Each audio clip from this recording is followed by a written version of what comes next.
4, 3, 2, 1, and we're live! Hello and welcome back to the INVICTUS stream. My name, as always, is Mr. Harlan Guthrie, and I am here tonight with the one and only Mr. Chris Viseau. Good evening, everybody. How you doing, buddy? Really well, thank you. Good. And the handsome and talented Mr. Justin Thomas James. Hello. And we are here tonight bringing you part 2 of horror Vacui. Let me do a menacing sound effect. That's right. A lot of you thought we weren't going to come back to this little world, but we are, and almost half an hour late, which is half an hour earlier than we started on the first episode. We're improving. We're improving slowly every night. Welcome, ladies and gentlemen, to the INVICTUS stream. So happy that you could be here with us tonight. Thank you so much for being patient. We are still working the kinks out of our final setup.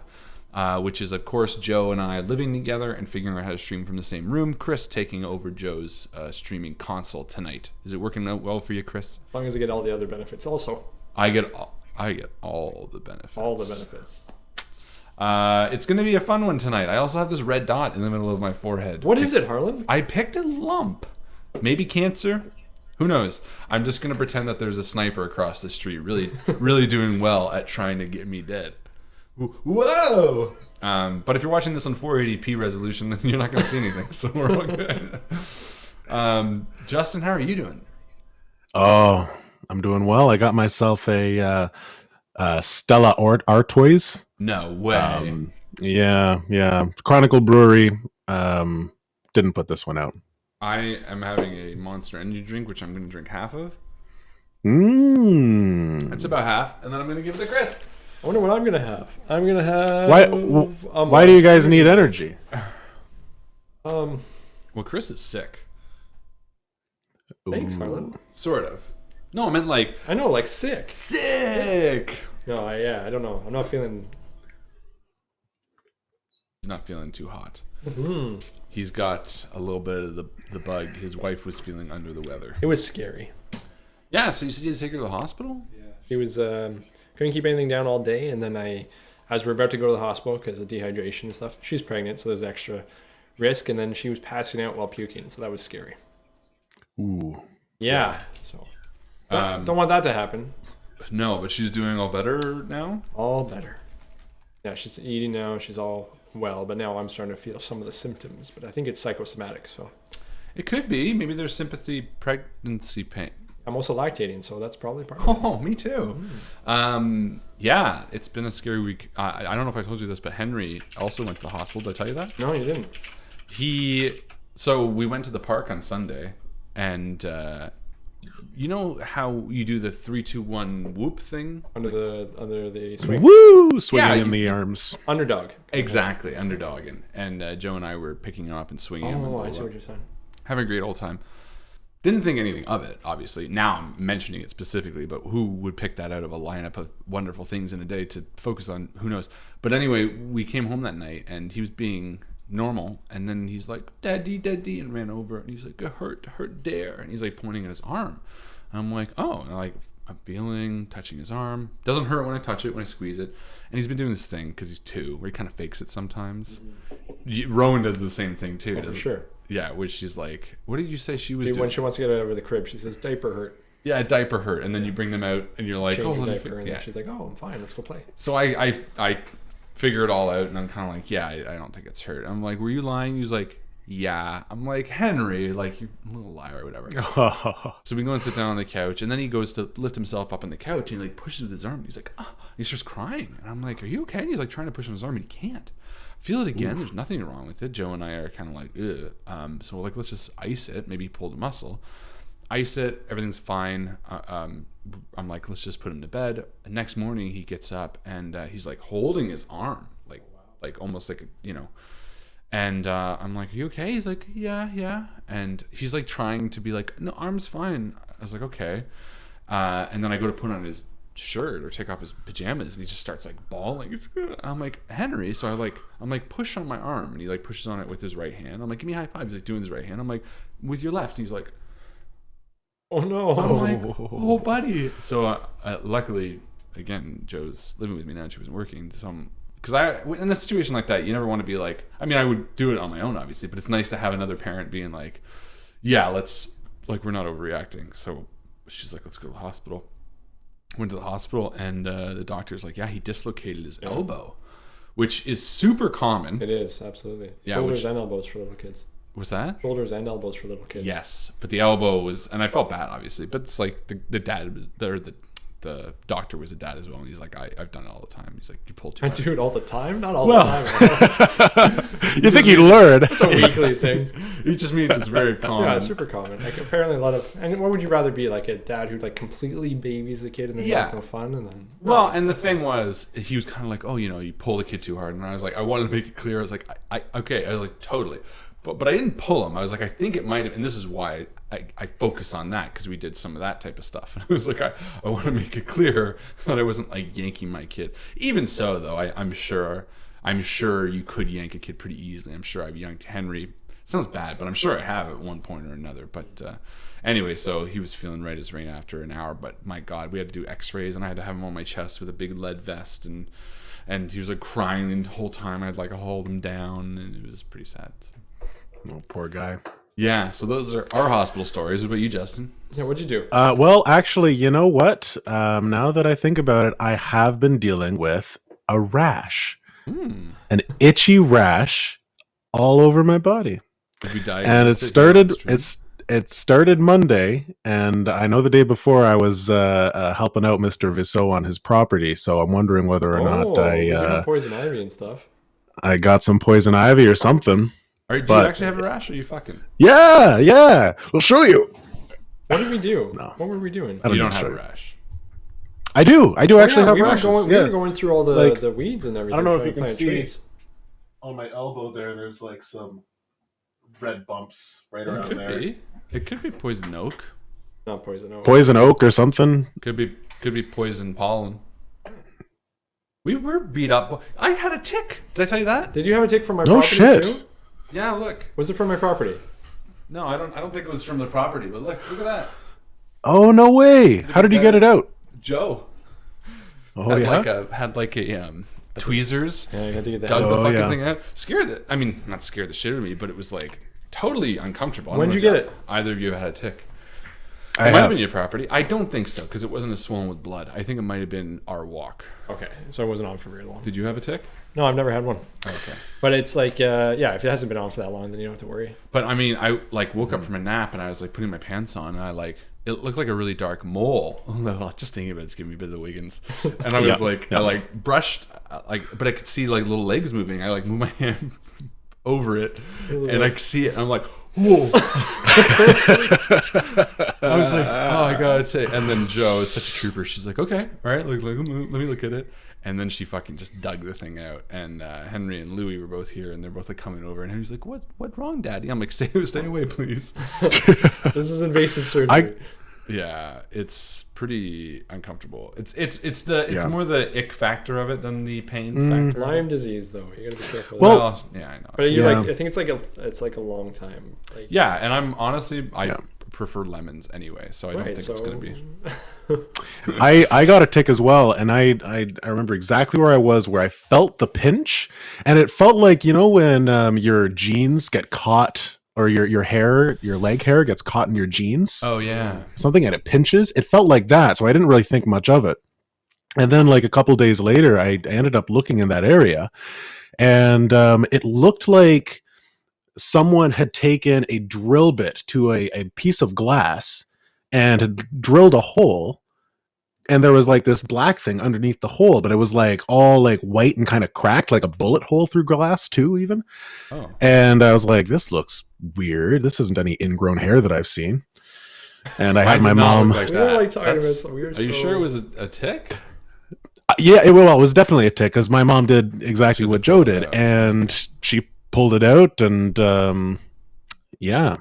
So that's what they look like on me. Maybe it has to do with my complexion that it looked like that. It could be, because obviously my skin is all white, so I wouldn't be able to see any of the white around it. But it just, and again, I didn't even feel anything. Like, I didn't know. It was the Wiggins of it all that got me uncomfortable. It's just seeing little, and especially after playing Call of Cthulhu, which, by the way, I didn't show you but we got little polymer clay. I saw those. So cool. We posted them on the Facebook. Yeah, and I think. Yeah, and I think Stephen Holmes has to win MVP this week Hey! for making those amazing polymer They were really cool. figures. When I was watching that box, I was like, maybe he watched some of our older ones, and I was like, no, he didn't. This is just going to have to be an effort for you to come out to the next Call of Cthulhu campaign. Yeah, I know. Even though you have another baby on the way. Well, I mean, Henry McFarland technically was in the campaign, so And I gave Chris the option to play him. Yep. Couldn't do it. Washington. You went to Washington like a teacher. Stephen Holmes, right? Yeah, That's who Stephen won? Holmes. And if you are watching this or not watching this, if you're not watching this, I don't know how you'd be hearing that. But if Listen to my thoughts. if you are interested in sending us something that for an unboxing video, let me know. PM me on Discord or Facebook, and I will send you the address and I will unbox it for Like you. a little sculpted miniature of Chris Viseau. Yeah, just one of those. Just so he doesn't feel left out. Not that he would. You know, it's pretty much a surefire win of MVP. Yeah, You're gonna get MVP If you because then want it's like XP, most pay for valuable shipping. post office. Ooh. You know what? I feel bad about all of the years that we got stuff that I didn't do a unboxing video, because doing an unboxing video is the easiest thing in the world, and it's kind of awesome. Just like set up my camera and talk, which I can do very effortlessly through the opening of a package and like experiencing it with the Yeah, I know when I give gifts, I like to find out how much people liked it. yeah. Harlan.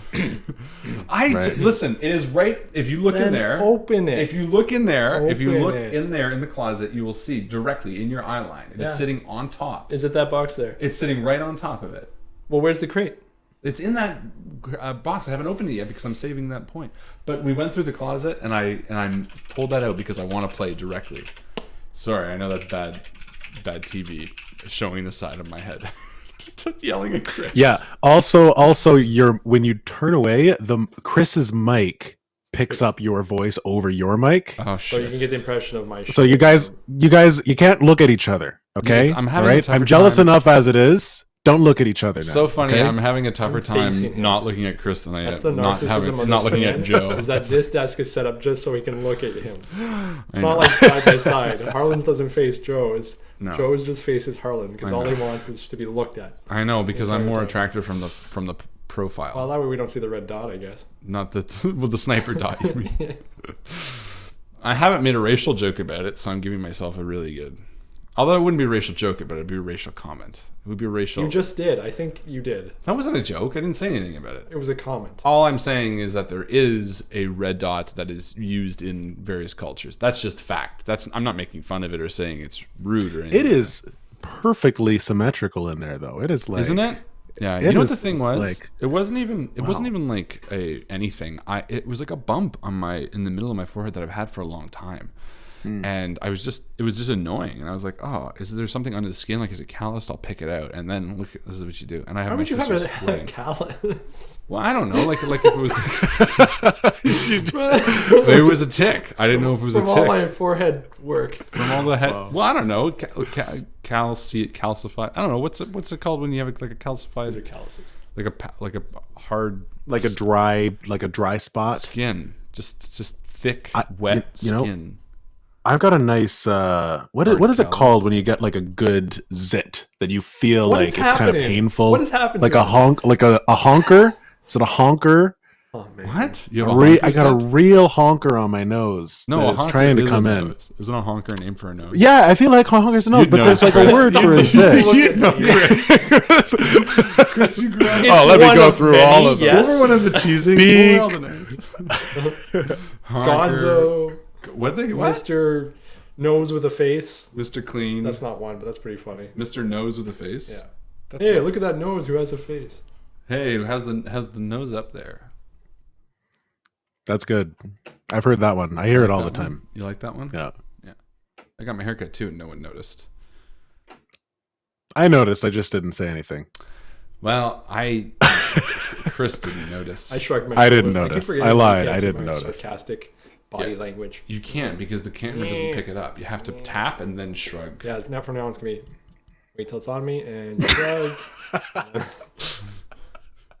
And most you- of me is body language. Yeah, it is. And you also did you get my Facebook message about the 18th, Chris, about the festival thing? Yes, I did. Did you guys talk about it? We did. And we're debating how much we have to get done. oh, for the farm? Yeah, I'm far behind. Fair enough. But we're definitely going. And isn't it like wine and stuff? Yeah. You don't like wine? I do, but it's our... Well, you don't. It's not like you have to have a drink to enter. Anyway, if This guy's sober. Get rid of him. Justin, if they're coming on the 18th, are you busy? Yeah, I'm busy. Wait, where are you going? What are you doing? No, There's you like can't a ask farm him up what you're in doing and then Oshawa. I was find going to out if ask you, he's but the busy. reason is, well, here's the reason. If Rowan and they can't come, we're going to take Henry to a different jump palace anyway. So you are obviously invited and wanting to come, but it is sort of on the understanding that these guys are coming. Otherwise, we're going to be doing something different. That's why.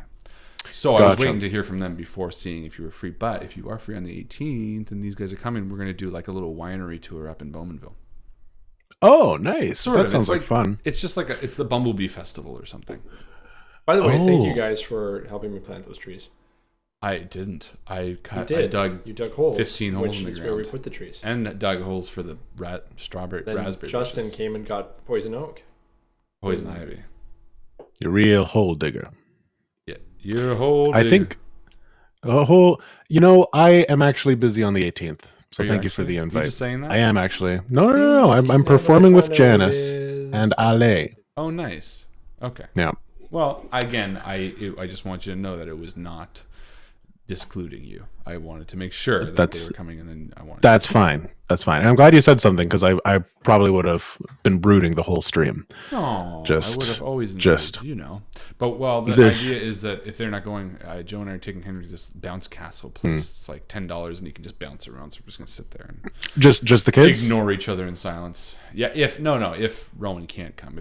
Who cares? No. Like is it just Yeah, the kids I who did are it allowed again. to jump? Yeah, but primarily it's just kids. You can get in there, when they're not looking. Okay, so then you're going to be running distraction. Yeah, it and I'm gonna depends get on in there. tenacious how ready you are for child prison. Child prison? Oh, prison doesn't. Oh, do they have one of those there too? You can step over the It's like a walls. jumping castle in a child prison. I saw this torpedo at the Toys R Us, and it was like trying to be clever. It was like for kids. It was called Toy-pedo. Go play with your pedo. Toy-pedo, like pedophile. Toy And the pedo. picture wasn't even better. It was like holding it here, and the kid's like, toy pedo. Get your toy pedo here, kids. You want to have a good time? Take this elongated dick-shaped toy and put it near your mouth. Oh boy. That's what. Oh it is. yeah. I know Craig. He's the pedophile who gives out toys. Yeah, I know him. Yeah. No. he started a new line. Different toy pedo.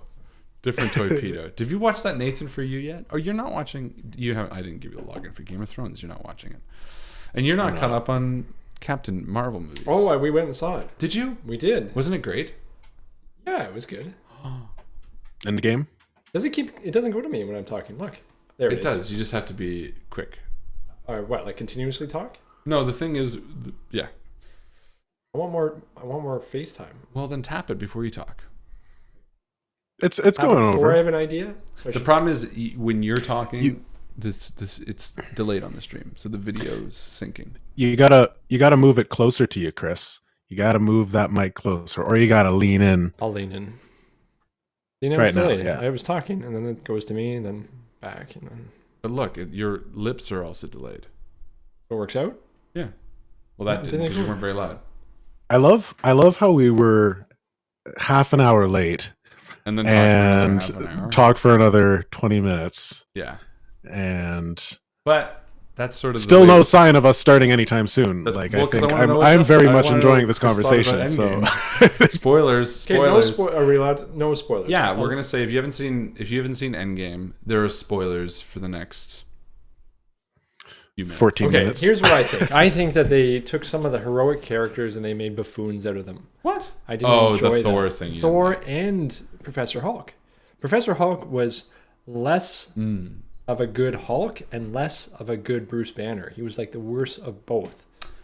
I will say this. The worst parts of both. I will say this, that personally, I didn't love Thor's character when I first saw it. And personally, I didn't love Professor Hulk.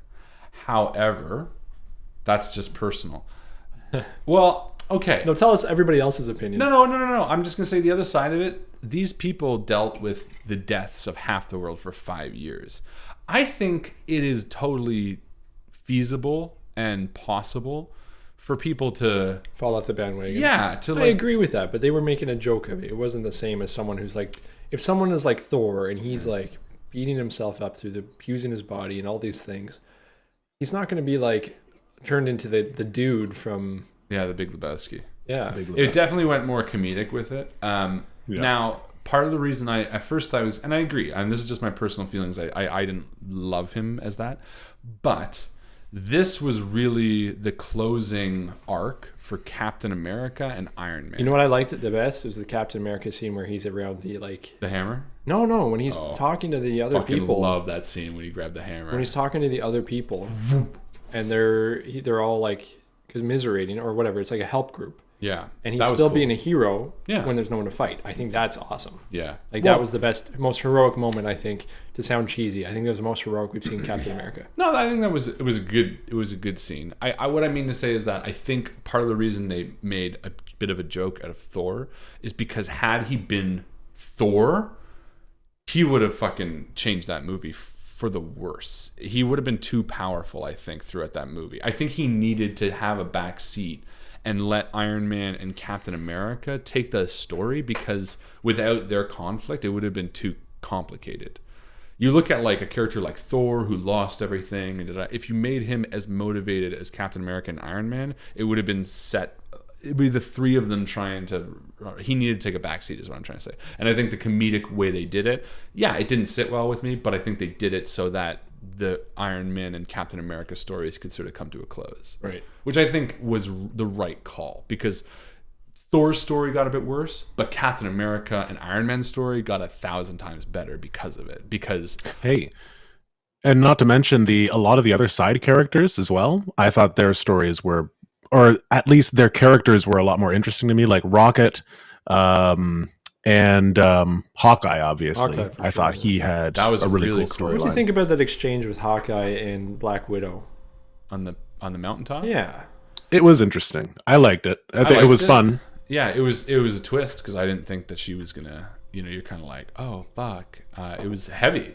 To me, it was a good cost. Did you get a little sad with all the Iron Man daughter stuff, or no? Yes. Oh my god. The opening scene of the entire movie fucking wrecked me.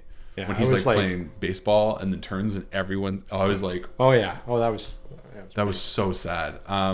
But no, and I think one of the things that people were complaining about that I was reading about were like, they thought that it was sort of a betrayal of Captain America and Iron Man's core understanding. But I think one of the best things about this movie and the way that they died, our Iron Man dying and Captain America having, is that they sort of switched the whole point of Civil War was that they had differing beliefs. Captain America was everything before me, and Iron Man was sort of like me first. And this ended with basically them accepting each other's beliefs, where Iron Man sacrificed himself to save the world, and Captain America lived out the life that Iron Man had always wanted by like going back and being a bit selfish.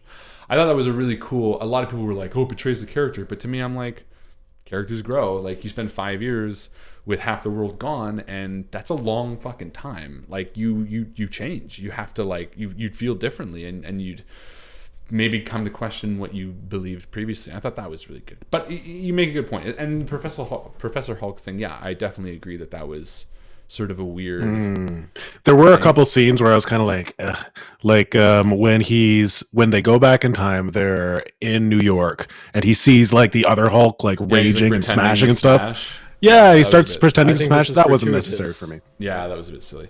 But well, they were doing it because they were trying to have him blend in, is the idea. But oh no, I know. But it was a joke. But I didn't think it landed as well as it could have.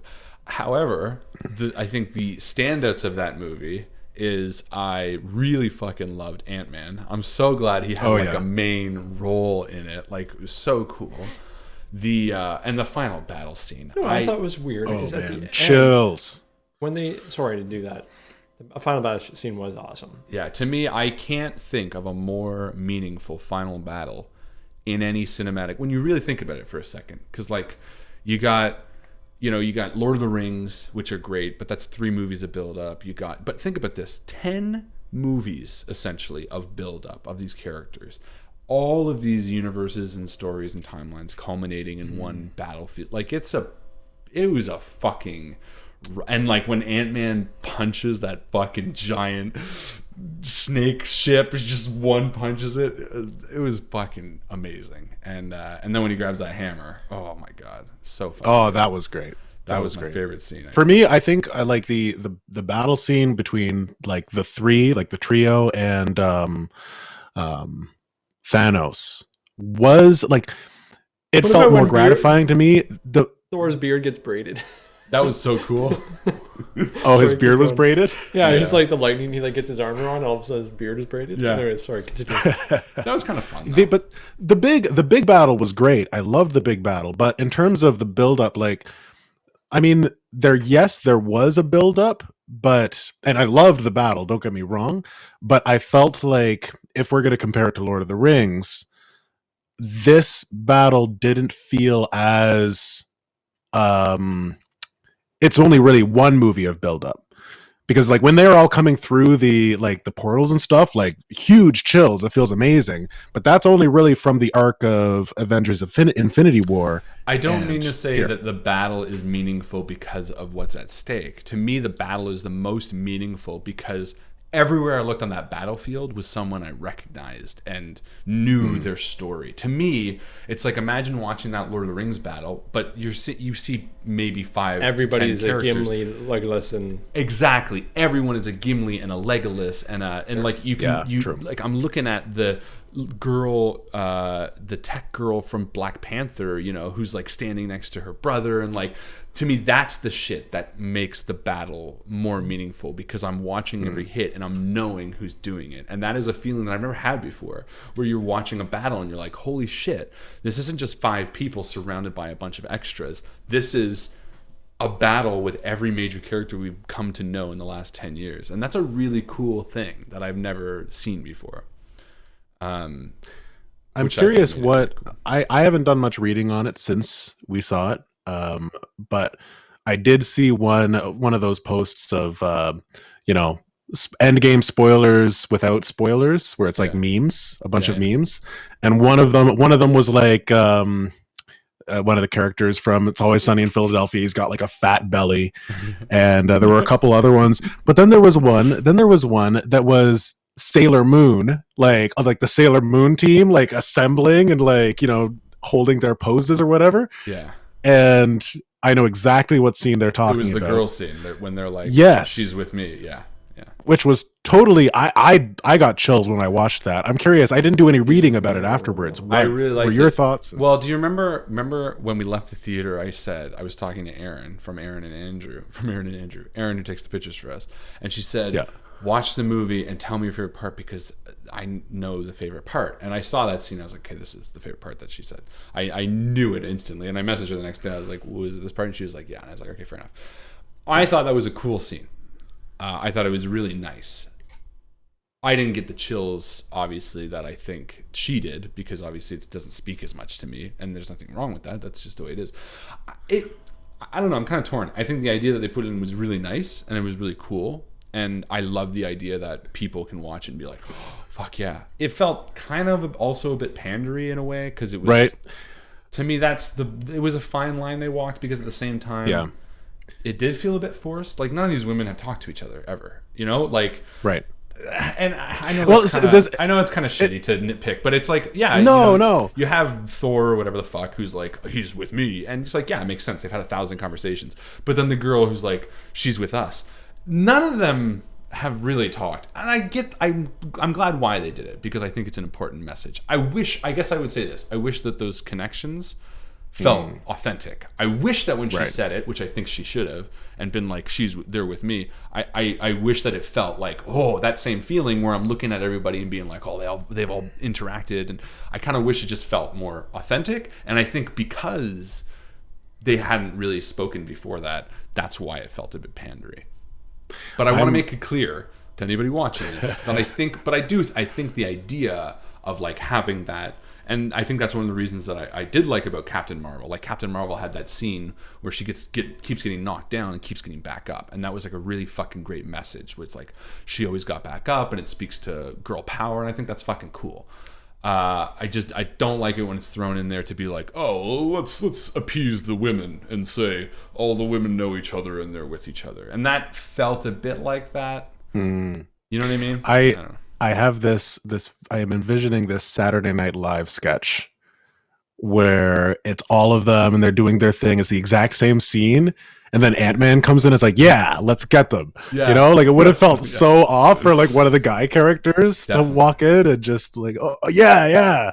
Yeah, exactly. No, I thought that was really cool. And just to give it a fair comparison, there's a scene in Infinity War during the final battle where Scarlet Witch is being attacked, and Scarlett Johansson and the bald chick from Black Panther are fighting, and they do a similar thing where they're like, she's not alone. They say that, and I thought that felt a lot more authentic, because these were characters that in their interaction didn't make it seem like they knew each other.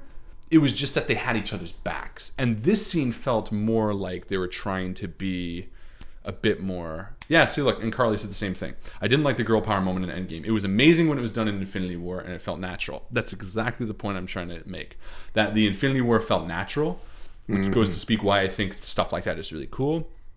In Endgame, it felt a bit forced. It kind of was like, oh, people really like that scene. Let's make it even bigger. It's like, anyway, you made a game. I'm sorry. What game? Horror Vacui. Oh, right. But to the credit of you, this now you designed this as one game, but we started an hour late the first time. Now we start an hour late this time. So maybe we make it 3 games. So you're gonna have one game that you designed as one game. So now right. you're gonna have, instead of a 3-hour game, you're gonna get one 4-hour game. Yeah, but the weird thing is, last time we stopped, I was like, I didn't have that much more content, so I added more. I think it's going to turn into a 3-parter. Let's see what happens. Let's find out what happens. But you know what? This is great. I missed you guys. It's just nice to talk. Nice to talk. We can just do this the whole time. I'm fine with that. Yeah. Well, I don't think they will be. They'll probably want it. They're here for a show. They're here for a show. All right. Well, I do need to use the washroom. Oh, seriously? You take a quick pee-pee. Quick pee-pee. Yeah, how about the scene, Harlan? Dad to Dad. Yeah. Where Pepper Potts leans down and says, "We're okay. We're gonna be fine." Oh, so sad. That was like that was it for me. It was so like, tear-jerked. Yeah, there was a few scenes, especially. Oh man, what were the other scenes? Oh, when he's like, "I'll love you 3000." Yeah. Fuck. Oh man. Destroyed me. I was bawling like an asshole the other day because I heard this song by Michael Bublé, of all people, called "Forever Now." Have you heard this? No. Just a really nice song he wrote for his son, and I just heard it like on my Spotify shuffle, and I was like, listen to it, I was like, oh man, and I'm like starting to get really sad because it's like a really sweet song. There's a line in it where he's like, and now you used to like walk and hold my hand, now you're walking alone, and I was like, oh fuck, like that's bringing a tear to my eyes. And yeah, I like cried, and then I listened to it again, and then I Googled it, and it's about his son who has cancer. Yeah. And I was like, oh fuck, and then I just started crying. I was like, that's the saddest thing I've ever fucking heard. He apparently beat it, or it's in remission, which is really nice. And then I found an article. He's like, he'll never play it because it's too meaningful to him or something like that. But such a good song. Honestly, you'd love it. Forever Now, Michael Bublé. Yes. You ever need a good Forever cry? Now, I'm gonna listen to that one for sure. I had it on repeat like 10 times, just Still to strengthen you, right? To make it to the point where you're numb to it. I just wanted to say. I just wanted to. I'm gonna put it on repeat till I feel nothing. Alex called me during it, and I answered the phone. I'm like, hello. He's like, what? Hey, are you crying? I was like, yeah, I was just listening to Michael Bublé. He's like, but Alex, best reaction. He's just like, okay. Anyway, and then he just changes it. We talked for like 10 minutes, and at the end of it, he's like, so were you actually crying? I was like, yeah, I was listening to this really song by Michael Bublé. He's like, oh, okay, well, you do you. And I was like, yep. And then I'm like, I'm going to listen to it again. Sad song. All right, ladies and gentlemen. Oh, shit. Justin's back. Justin's back. Without Hey, I'm back. ado, we ready to do this? Let's do the do. My stomach's feeling pretty Let's do the rumbly. do. Your stomach's feeling rumbly? Let's do it though. I'll just be part of it. I'll Up be or, like, I up have or the- down? in the middle, so I don't know which way it's going. Do you want to go sit on the toilet for a bit? No. You sure? No, I don't want to disturb it. I want it to figure itself out. It's like an old man on the park bench. You just let him be. Yeah. Even if he reaches if he's into his sleeping, coat. Whatever's going on. Okay. All right. Well then, ladies and I'm out gentlemen. swinging. You sure you're okay? Yeah. I'm like a 6 out of 10, so it's not bad at all. 6 out of 10. That's passable. Those were my grades in high school. All right, ladies and gentlemen. Without further ado, we return. That was basically the mid-game post because we're almost there. Fuck. Horror Vacui Part 2. Ryuka, you shut the door. As to your horror, 2 Vacui clamber over their pods, clumsy but with visceral determination. The shuttered door is shut. Schnikt. You hear as you walk away. Haryuka! Help! You hear a voice you have dreamt about hearing once more, but as in a familiar nightmare, it calls for help trapped. Sarah's voice screams again. Help me, you lunkhead! Is she from the pods? From within the cargo hold holding the Vacui, who've now escaped from their pods. How many is she like? Can I see her? No, once you close the cargo bay doors, you have no vision of her. I get on my comms to Julio? Javier.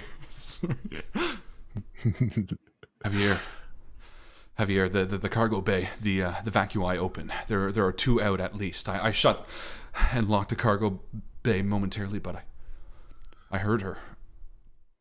Heard who? Who are you talking about? And I turn around, standing on the yellow bathed light of the lift. Sarah, my wife, she's in there.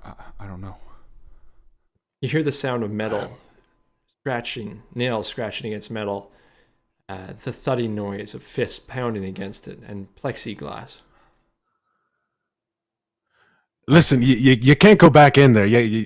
Just wait there. I'm gonna come down. I'll bring some gear. Javier, a warning light flashes overhead. Proximity warning. Starboard.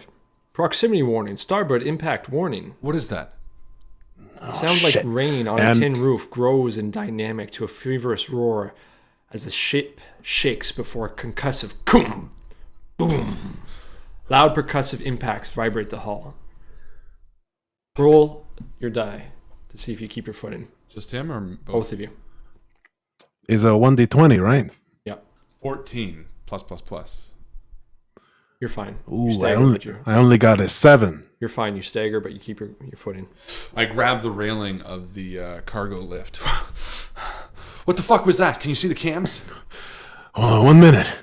And I'm going to make my way. I'm not too far from the monitors, and I'm going to punch in the monitor number 6, which is outside. Okay. You look around the ship and you see the silhouette of Pontus is all but obscured, contrast against the massive Saturn beyond it. Thousands of jagged rocks careen through your path and surround you on all sides. They crash into one another, creating ionic storms with a mist that gasses away from the biggest asteroids. You see that you guys have stumbled into what you were warned about, the asteroid storm that's outside your ship now. Now, Javier, you are with a prisoner that you guys have found on the ship, a stowaway who was trying to sabotage things. You are in the habitation area. You have to try to make your way to the front in order to steer the ship away from oncoming debris.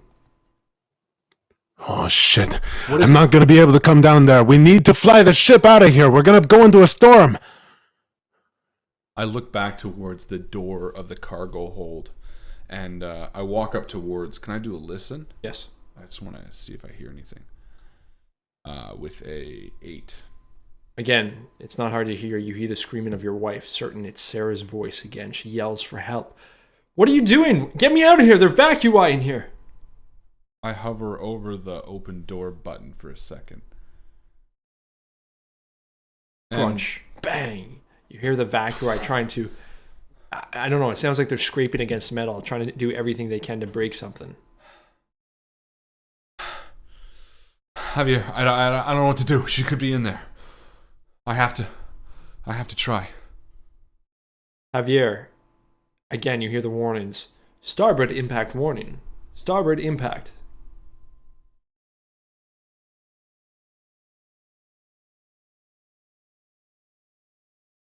You hear from the other side of the cargo bay door, your wife talking to you. Can you hear me? Are you going to leave me in here?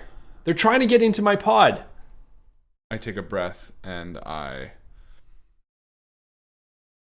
Is it like an open, like one button open, one button shut? Exactly. Can I do it quickly? What do you mean, like open, close? Yeah. We're talking a big shutter, like a hydraulic type thing. I know. Be like... Yeah. Very industrial, especially with the reclaimer type ship that you're on. Yeah. I don't have any guns on me, do I? You do. I do? Yeah, after all, you just shot the kid in the leg. Oh, that's right. Okay. So you have a sidearm, and we'll say you have some sort of automatic weapon. I take out my rifle. Tanaka, do you read? Yes. Yeah. You can't go in there, man. You cannot go in there. As soon as you do, you're gonna get infected, man. What? Kanada, what did I say? Tanaka? That's not your name. Kanada. Give me a roll. Trying to convince you? Yeah. Let's use the mechanics. Now, honestly, I just want to give you an extra boost here. Remember, you do have EVA suits if you need them. I'm so This torn. is true. You gotta put on your EVA suit if you're gonna go in there, man. But I'm gonna roll anyway. It's not that I don't want you to go in, I just don't want you to turn into one of those things and leave me alone on this ship with a stowaway. I got a 17. He convinces me. Boom! Roll your die to see if you keep your feet. My EVA, where is it? You got to roll over And I got a 5. So you, unfortunately, do lose your footing and you stumble. Okay. I go reeling towards the edge of the cargo lift. Justin, can you roll a 1d20, please? Oh, sorry. Say that again? 100. Can you roll a d100? You're talking to me? Yeah. Okay. I got a 4. 0-4. Very good Call of Cthulhu roll. Unfortunately, this is not Call of Cthulhu. Damn You it. are all dead. No, it's not that bad. Okay, 4. Ooh! You hear the impact of asteroid, Harlan, just inside the cargo bay. And you hear the sound of vacuum, of air moving in. Justin, you see on the console that you're at the warning sign that there's been a breach in cargo bay. This is the cargo bay that was hit with the asteroid, is what you're saying. Hey, I don't know what happened, you hear Sarah yell out. The Vacui, they're gone. Am I wearing my EVA suit? Yeah. Okay, I put it on. Okay. And I take my assault rifle out and I open the door. It's As like this. soon as you do, your feet get sucked out from underneath you and you go flying towards an opening. Fuck, can I grab onto something? Yeah, you got to roll for it. Fuck. 4. Okay, you're getting sucked out the door. You see that before you, through this opening, you see stars and asteroids, and you see 2 Vacui floating in space, reaching out towards you as you get sucked out into space. I'm sucked into space? Yeah, there's a big hole. An asteroid had come through it, and that's what sucked the Vacui. Was Sarah in here? Sarah's in there, but she's still in her pod. Was she screaming? She's just awake. Somebody had been coming in and messing with the pods. The saboteurs came in, and they disrupted the sequence of your cargo. And so Vacui awoke, and so did Sarah. But she's still in her pod. Yeah, the Vacui are trying to get at her, knowing that she's alive. Okay. So now Harlan is floating in space. He can still communicate communicate with you for a little bit. We'll say that you have some... you need to make 3 successful rolls in order to get your jetpack to actually get you back to the ship. Fuck. And we got to keep in mind that there's asteroids out there as well, still bashing into the ship. It's not a good situation. I didn't see it going this way. You didn't think I'd be stupid enough to go in? Well, I don't know. I didn't think... Well, it was... I mean, you rolled a 4, which meant that there was a hole literally in the cargo hold. Yeah. And I didn't think that you would go in there after hearing the Vacui are gone. But what the hell was I supposed to do? I don't know. Maybe use we still have the drones, so maybe that's an option for Justin. Canada, do you read? I'm being like sucked out into space, just like spinning nonstop, and I like use my. You can feel the blood rush away from your face as you start slowly, almost blacking out. You can see spots. And as I stop turning, I use the jets on my EVA to just like. And you stabilize yourself. Yeah. And you see the horror that is before you. You're seeing for the first time this asteroid storm, and you see the lightning shooting from asteroid to asteroid. I get sucked out of the cargo hold. Sarah's still in there. The Vacui got out. I'm miles. No. Javier. Hundreds of feet away, maybe. Hundreds of meters away. And I put the storm bad out there. Yes, it is. We're not going to be able to speak on the comms for long. I know. I'm going to put my EVA full thrust towards the direction of the ship with a 12. Okay. So you success. Okay. So you're moving yourself. You readied yourself. You're getting yourself closer, but you can see that the ship is luckily you guys weren't moving quick. You just came out of quantum and you were busy looking after these saboteurs. However, time is running out and you do not have much option. You need Javier to get there to help you to the ship, or else it's not going to be successful. Javier, I'm floating out the starboard side of the ship. I am. Comms are becoming crackly. It's hard to hear. I'm a fucking needle in a haystack. You need to find me. I will light a flare. Okay. I'm just getting into the seat now. I'll find you. I'll find you. Don't worry. Hold tight and try to reserve some of your fuel. You might need it. Javier, how much of a good pilot are you? I'm not the best. I'm actually better when it comes to piloting the drones. I'm playing it as a video game sort of thing. But, well, in the best of times, this ion storm with these asteroids is damn near impossible to navigate. Probably Canada has the best bet trying to do it. It is his ship after all. So you can try, but I can tell you have 5 rounds to succeed. 3 times in 5 rounds. And if you do not, there will be consequences. Canada, you gotta listen to me, man. I'm sitting here behind all of these knobs and buttons that you press all the time, and I'm not exactly sure of what to do. Proximity alert. Starboard side. Proximity alert. Send me a drone.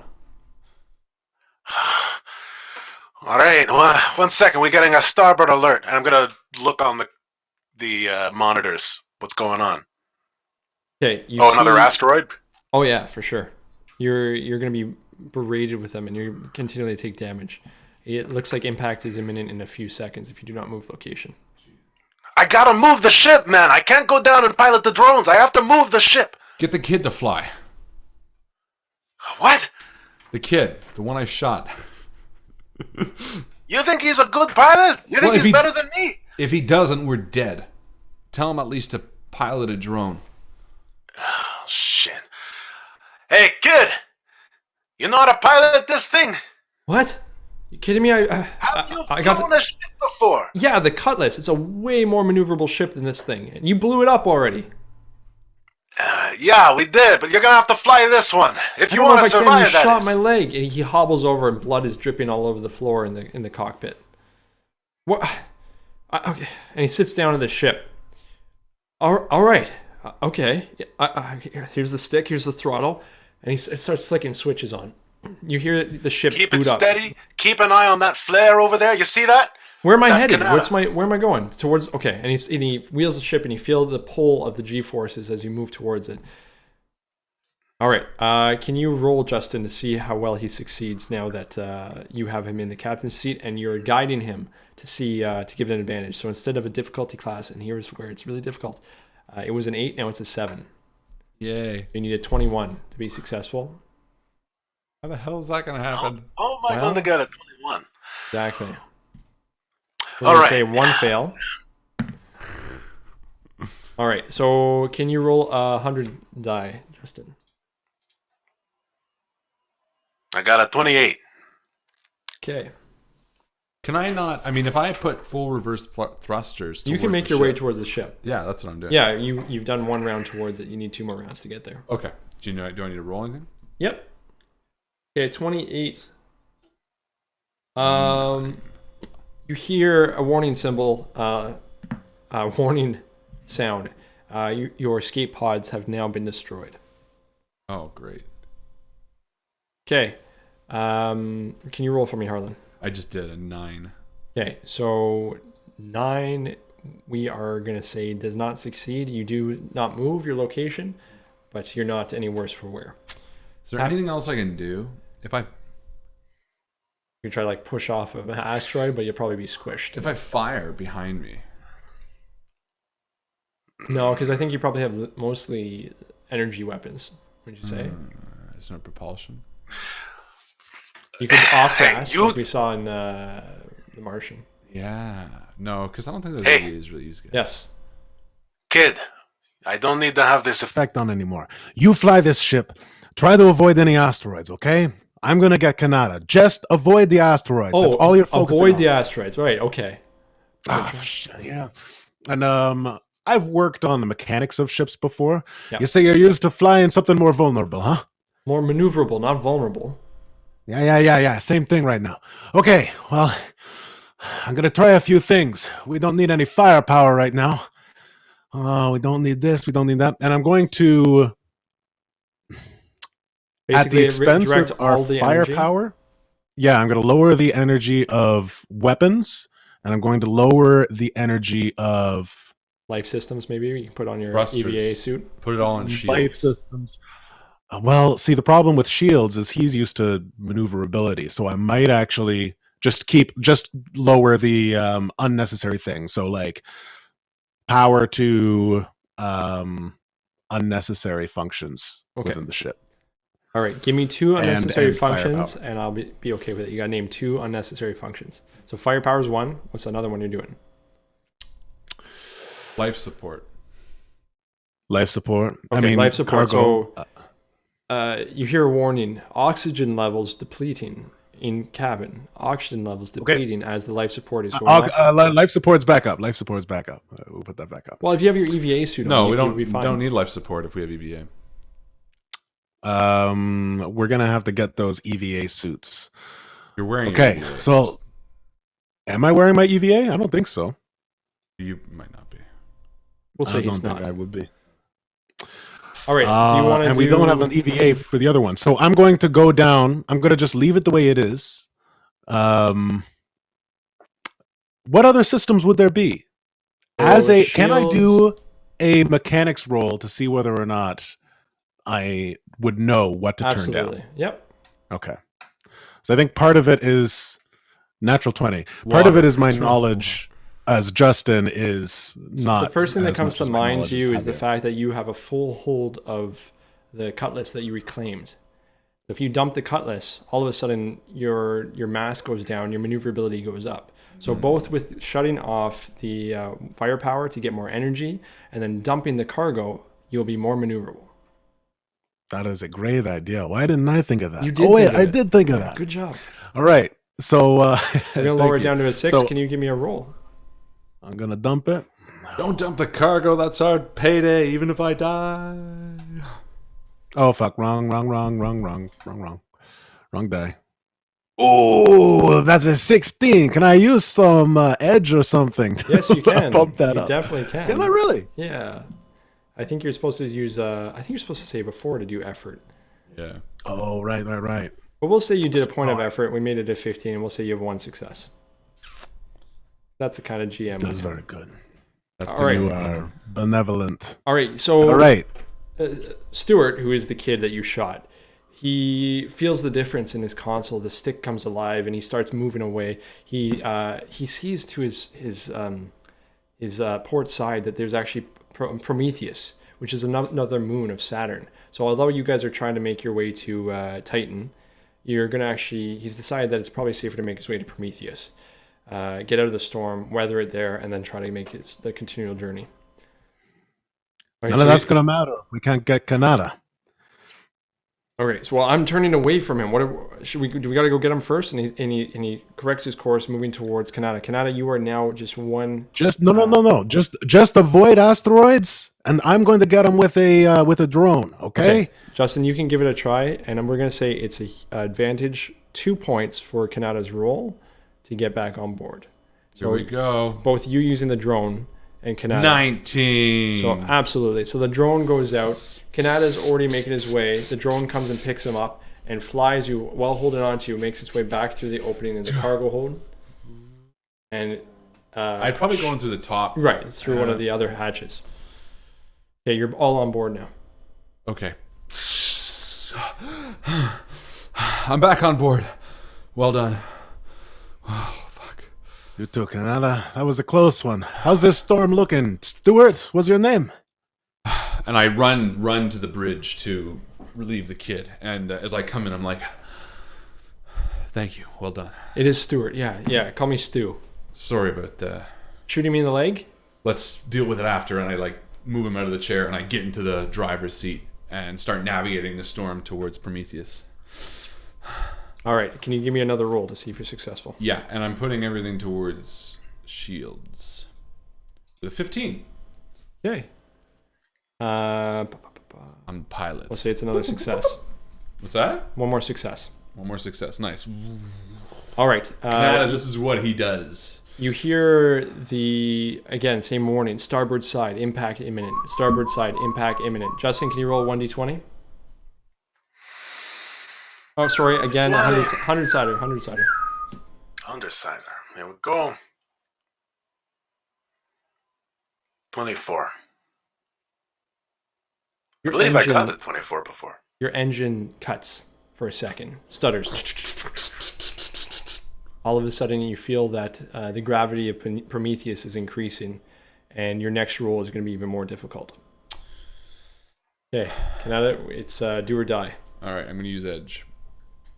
Or whatever. Okay, so it's going to be lowered down to a 7, so it's still really ridiculous. We'll lower it down to a 6 for you guys, so you need an 18 to be successful. Can I add anything else to it? Nope, it's because your engine's just cut out. Can I rewrite power to engines? Nope, your engine's cut out. Can I go and check on the engine, try to fix it? You can, but not during this roll. Is there anything else I can do? Nope. Can I just turn off the engines entirely? Engines are off momentarily. They're like stuttering on. But we still got our shields, right? Did our shields do nothing when that thing hit us there? Oh yeah, it did. Absolutely, it did. We're talking about like flying a whole other ship into a ship, right? Like we're talking about a big hunk of metal into Prometheus. True. So we're flying it down, and the engines are stuttering, and they're not turning over. Can I do this as a pilot? I know that the risk of taking another round of damage is bad, but here's what I'm thinking. Kanata wants to kill the engines entirely, take one round of damage, and reboot the engines so that the next roll has advantage. Sort of like take the hit this round to see if I can, you know what I mean? Like kill the engines entirely. Take a round of damage. Reset them. Don't do the roll. Apply that to the next round. Exactly. Like reset the engines. I'm still going to make you roll probably... Okay, we can make it a 15. I'll do that for next round. So this roll would be, you'd have to roll an 18. Just damage? If you do this, you're taking damage. Depending on the damage, though, I might bump it back up to 18. Right? You're taking a risk here. If it's something that's not vital to your maneuvering, then I will lower it to a 15. If it is vital to maneuvering, then I'm going to keep it at an 18. I'm just thinking like cinematically, like killing the engines entirely to like reboot them means we have no power for this round, but it gives us I'm thinking, you know what I mean, like there's no way of making even it work this round, like taking out the ability to succeed but making my next round more likely to succeed. Is there something mechanically we can do like that? Like right now you're saying like go all out next round. Yeah, here's what I'm thinking, because you're saying an 18 or higher would work, and next round if I don't take damage it'll be a little bit lower. My thinking is we lean into it. I kill the engines entirely to let them cool for a second, and which makes this maneuver impossible. But the next one, because the engines have been cooled, when I restart them, like basically the engines, and I will give you the advantage, but the problem is if an asteroid hits your ship, yeah, and it hits something that's going to be important, like it might be That's right. your shield generator that goes down, which won't impact your maneuvering for that role, but leaves you more vulnerable. Or if it's your communications that go down, you're fine. Yeah. But if again your engines go, or you have a hull breach, or hyperdrive goes, something, or your lateral thrusters, something like that goes down, then I have to increase it again. Well, here's what I'm thinking though: if I kill the engines now and cool them entirely, can that like mechanically take the engines off the list of being hit? It does, and that's why I'm bringing it down to level 5. Yeah, so here's what I'm going to do. I'm going to take the hit. Because I think in the moment, like if I'm driving and the engines aren't starting, I know I'm going to need the engines next round, right? Right. Like I know I need to fly into the planet. Kanata's like, the engines aren't working. He can keep trying to choke them, but it's just going to keep choking until we crash in the planet. So he kills them entirely, knowing that he's not going to be able to maneuver. Which means this roll is nothing. So we should just roll like a 1d100 for damage. Okay, yep. Thinking cinematically, he's like, oh shit. Okay, heavier. I'm gonna kill the engines. It's gonna leave us open to all matter of all shit. All kinds of hurt. But what are you doing? Why are you killing the engines? We Stuart have to looks kill the stressed and I mean pale already from the blood loss, but now even more pale from the horror. Yeah.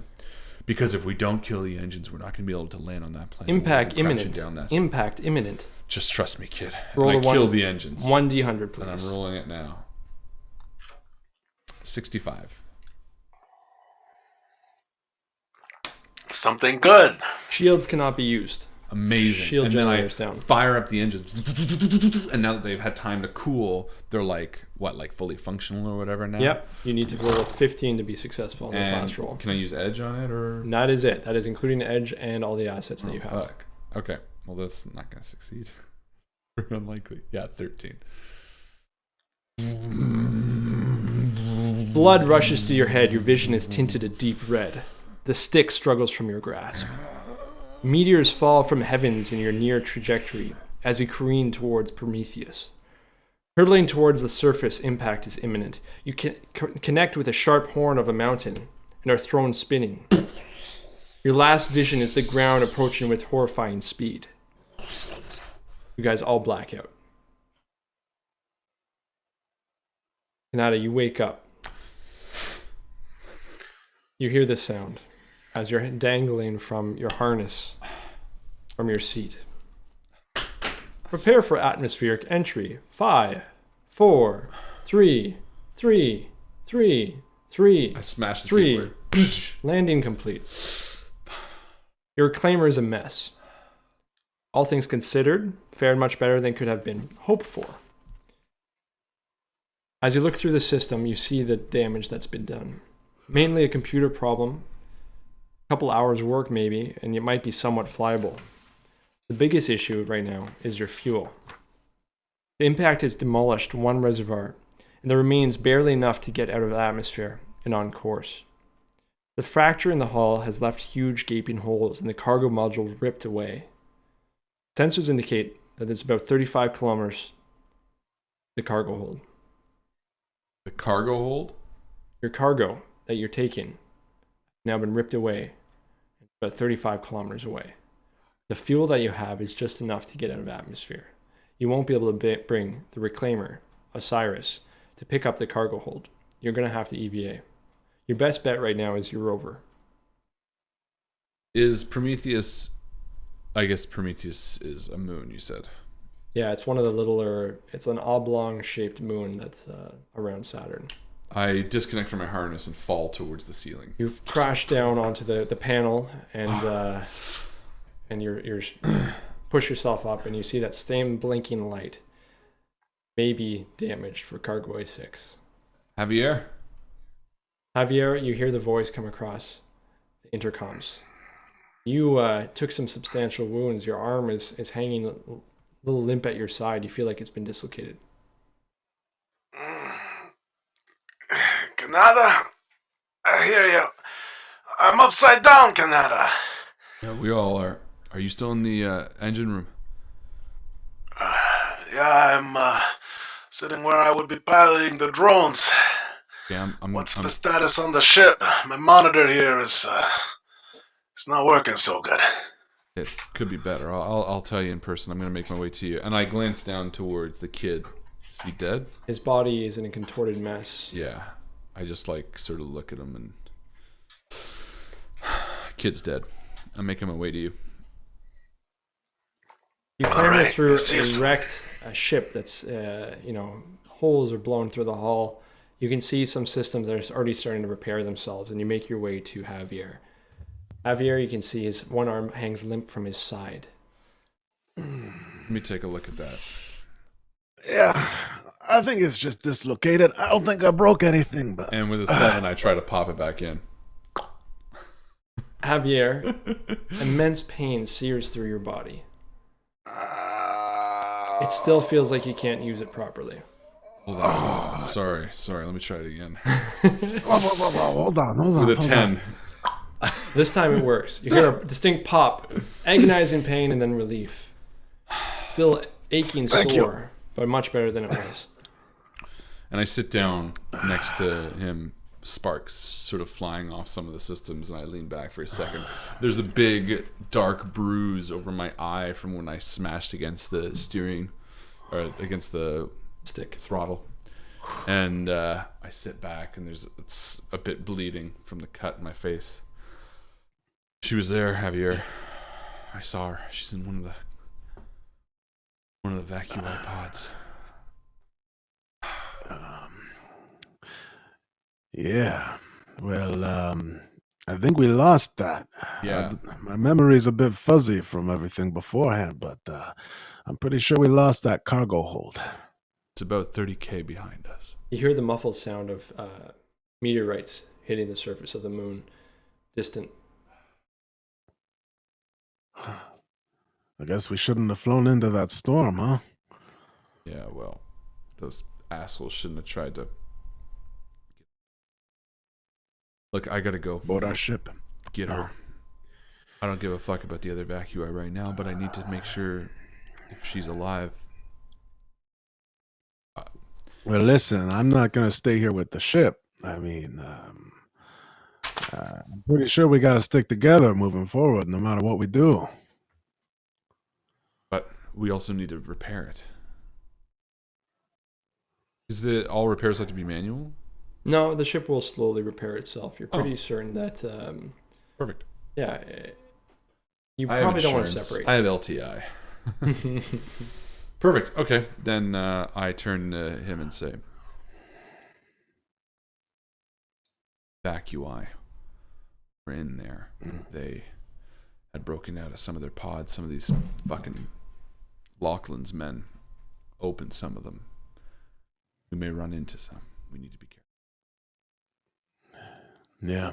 And we're going to need to be careful, too. Some of those Laughlin's men might still be around, eh? I doubt it. But they might be. Maybe. So, what are you thinking? We're going to walk 30K? We're going to take the Cyclone. Let's see if it's still in working order. And I head down to the second cargo bay. Opening the doors, it's going to be upside down. A rover that sits there, surprisingly in good condition. It appears to be magnetized to the floor. All right, yeah. Cool. Glad we did that. For the record, that is how the containers are shipped in the game. Do they? Yeah. They're magnetized to the floor? Yeah. With the Cyclones? Well, the cargo is. I don't know what the Cyclones will be. Oh, yeah, that makes sense. The cargo is. Right. Okay. All right. Well,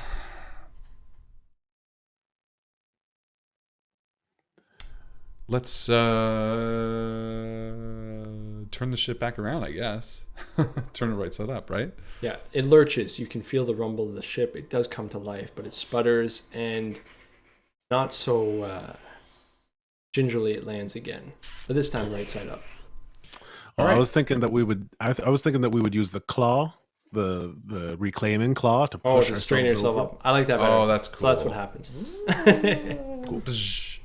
So yeah, we take the Cyclone out and we lower down onto the surface of Prometheus. As you make your way onto this barren gray landscape, See in the distance as you get within about 15K from where the beacon shows where your pod has landed, you see a huge crater. And you're almost certain that within that crater lies your cargo pod. You been on Prometheus before, Javier? That is a good question. I can't remember. I've been on a lot of planets. Been on some moons, but Prometheus is Prometheus a? It's not a planet that we can breathe on. We've got to be EVA suits, right? Yeah. Although it has in real life, it doesn't have an atmosphere, but we have a little bit of an atmosphere here. But it's mostly nitrogen, not enough oxygen in the atmosphere. Are there monsters on this planet? Only the ones that go bump in the night. Oh, I like that. As you get closer, you see, as you come up the side of the crater, you see where your cargo pod has landed. It is lodged halfway in the side of a crater. You have two options. You can try to go from the bottom up, go into the crater down the steep incline, or make your way around the outside of the crater and come from the top down. Picture a cargo container, like a truck cargo container, lodged in the side of this cliff face. I see. The cliff face is a whole circle, right? So go down the crater and come up from below it, or rappel down onto it. Right. And I stand at the edge of the crater next to Javier. You're the engineer. What do you think? So the options are to scale down or drive down? You could try driving down. It's basically we scale down from the top. Think of it like stuck in a mountainside. We scale down from the top, or we come up from below. Question How is, stable is it looking? That's what we're. How secure is it? I'm going to take a look at that. Okay, so you're going to go closer to it. You come around the side of it. You can see a big opening in the back end of it, just completely ripped away. You can hear the groaning even in through your EVA suit. You can hear the groaning of the metal and the shifting on the inside. You imagine it'll come down eventually, but you do have some time. How long is the cable in the Cyclone? The cyclone? You think that you have a winch that could manage to lower you down to the top of it, not to the very bottom of the crater. Oh, but to the top of the cargo hold. So what do you think? Yeah, I think we got to rappel down and rappel down. Yeah, that's what I'm thinking. Because if we go from the bottom, if that thing falls, then we're pretty much pancakes. Can we make it to the top of the cargo hold without the winch? You could try climbing down, scaling the wall. Here's what I'm thinking. It doesn't look too difficult. What's the challenge rating? 3. Perfect. Here's what I'm thinking, Javier. Scale down. Lock the winch onto the cargo hold as secure. If it starts falling, the winch can keep it in place. Cut in through the top. Grab Sarah. Justin, you know that the weight of the cargo hold would pull the weight of the cyclone down. However, if you dig in with the wheels, you can offset that from happening, and you can just keep throttling to try to stop it. That's what I'm thinking. That's right. The cyclone Is the cyclone remote piloted? No. All right. No, well, one of us is going to have to stay behind. I can go down. I will take the winch down with me and secure it to the cargo hold if you stay inside. No, Sarah's my wife. Have to go. Okay. All right. I'll pat you on the back. Saturn starts to lower beyond the horizon as darkness falls. And I hook the winch onto my belt, and I say, since it's got to go down anyway, I might as well just walk down with it. I'll walk down the side of the So you belay down the side. Gravity is less here as well. Yeah, so it'll be really fun. So Javier, you sit in the console of the Cyclone, again, you can communicate through the comms to Kanata. Kanata, you make your way down the jagged surface, and you hear the metallic clink of your boots on the top of the container. Boom, boom, boom. The metal groans, and you can feel the weight shift, and you drop down slightly. And I unclip and I hook it onto the actual cargo hold. So there's some like eye loops. Yeah. You hook it in there. And I as it reel shudders, Justin, you Hooked feel up. the jostling of the cyclone. All right, and I'm going to start to warm up the engine. But I don't want to spin my tires too much. Now, how is it? Very dry earth? Is it rocky? Is it solid? Yeah, cracked, almost like lake bed type, gray lake bed. Oh, okay. So if I spin my tires, am I going to sink into the mud? It's not muddy. You will. It's not muddy. No, and the Cyclone's Okay. tires are pretty grippy. Yeah. But if you spin your tires, you're going to lose more and more of your grip. Right. Okay, so I'm just going to get ready. I'm going to Keep tension on prepare and put tension on the system, yeah. And I'm going to kneel down. I'm going to start cutting in. Sparks fly in the darkness. The bright light is hard to look at. You hear the sound as it comes through. With a tap of your hand, the circular panel that you cut out falls in. Boom. Darkness pervades the space beneath you. I light a red flare and drop it in. As soon as you drop it in, you hear two Vacui run over and start ripping at the flare and looking up at you and jumping, trying to get towards you. And I pull out my rifle and I fire down. They drop. And I look down, waiting for any more movement. You hear like a nail sound again on metal. Talk to me, Kanata. What are you seeing? Are you in? Now, two inside. I just took them out. I'm going to go inside. Roger And, that. I lower myself in. You just use your weight, like with your arms, you lower yourself down. Yeah, I can see the flare. It's obviously pretty well lit in this room now. Or You drop down to the floor. Doom. Looking around, you see the screeching, frothing at the mouth, a Vacui who's half buried in his cryopod, blood coming out of his stomach as he tries with all his might to get out. And I fire. He drops dead on top of his cot, halfway out. His arms hang limp at his side. And I look around. I check the corners real quick. It seems that it's still. Sarah? I go around to the pod that I saw her in. Pod number 6. Sarah is still inside. She seems to be okay, though you can see some blood. Well, I guess not okay then. Yeah. But like, I knock on the glass. you see her eyes flutter, but does not come back to consciousness. Sarah's alive. Justin or Harlan, roll.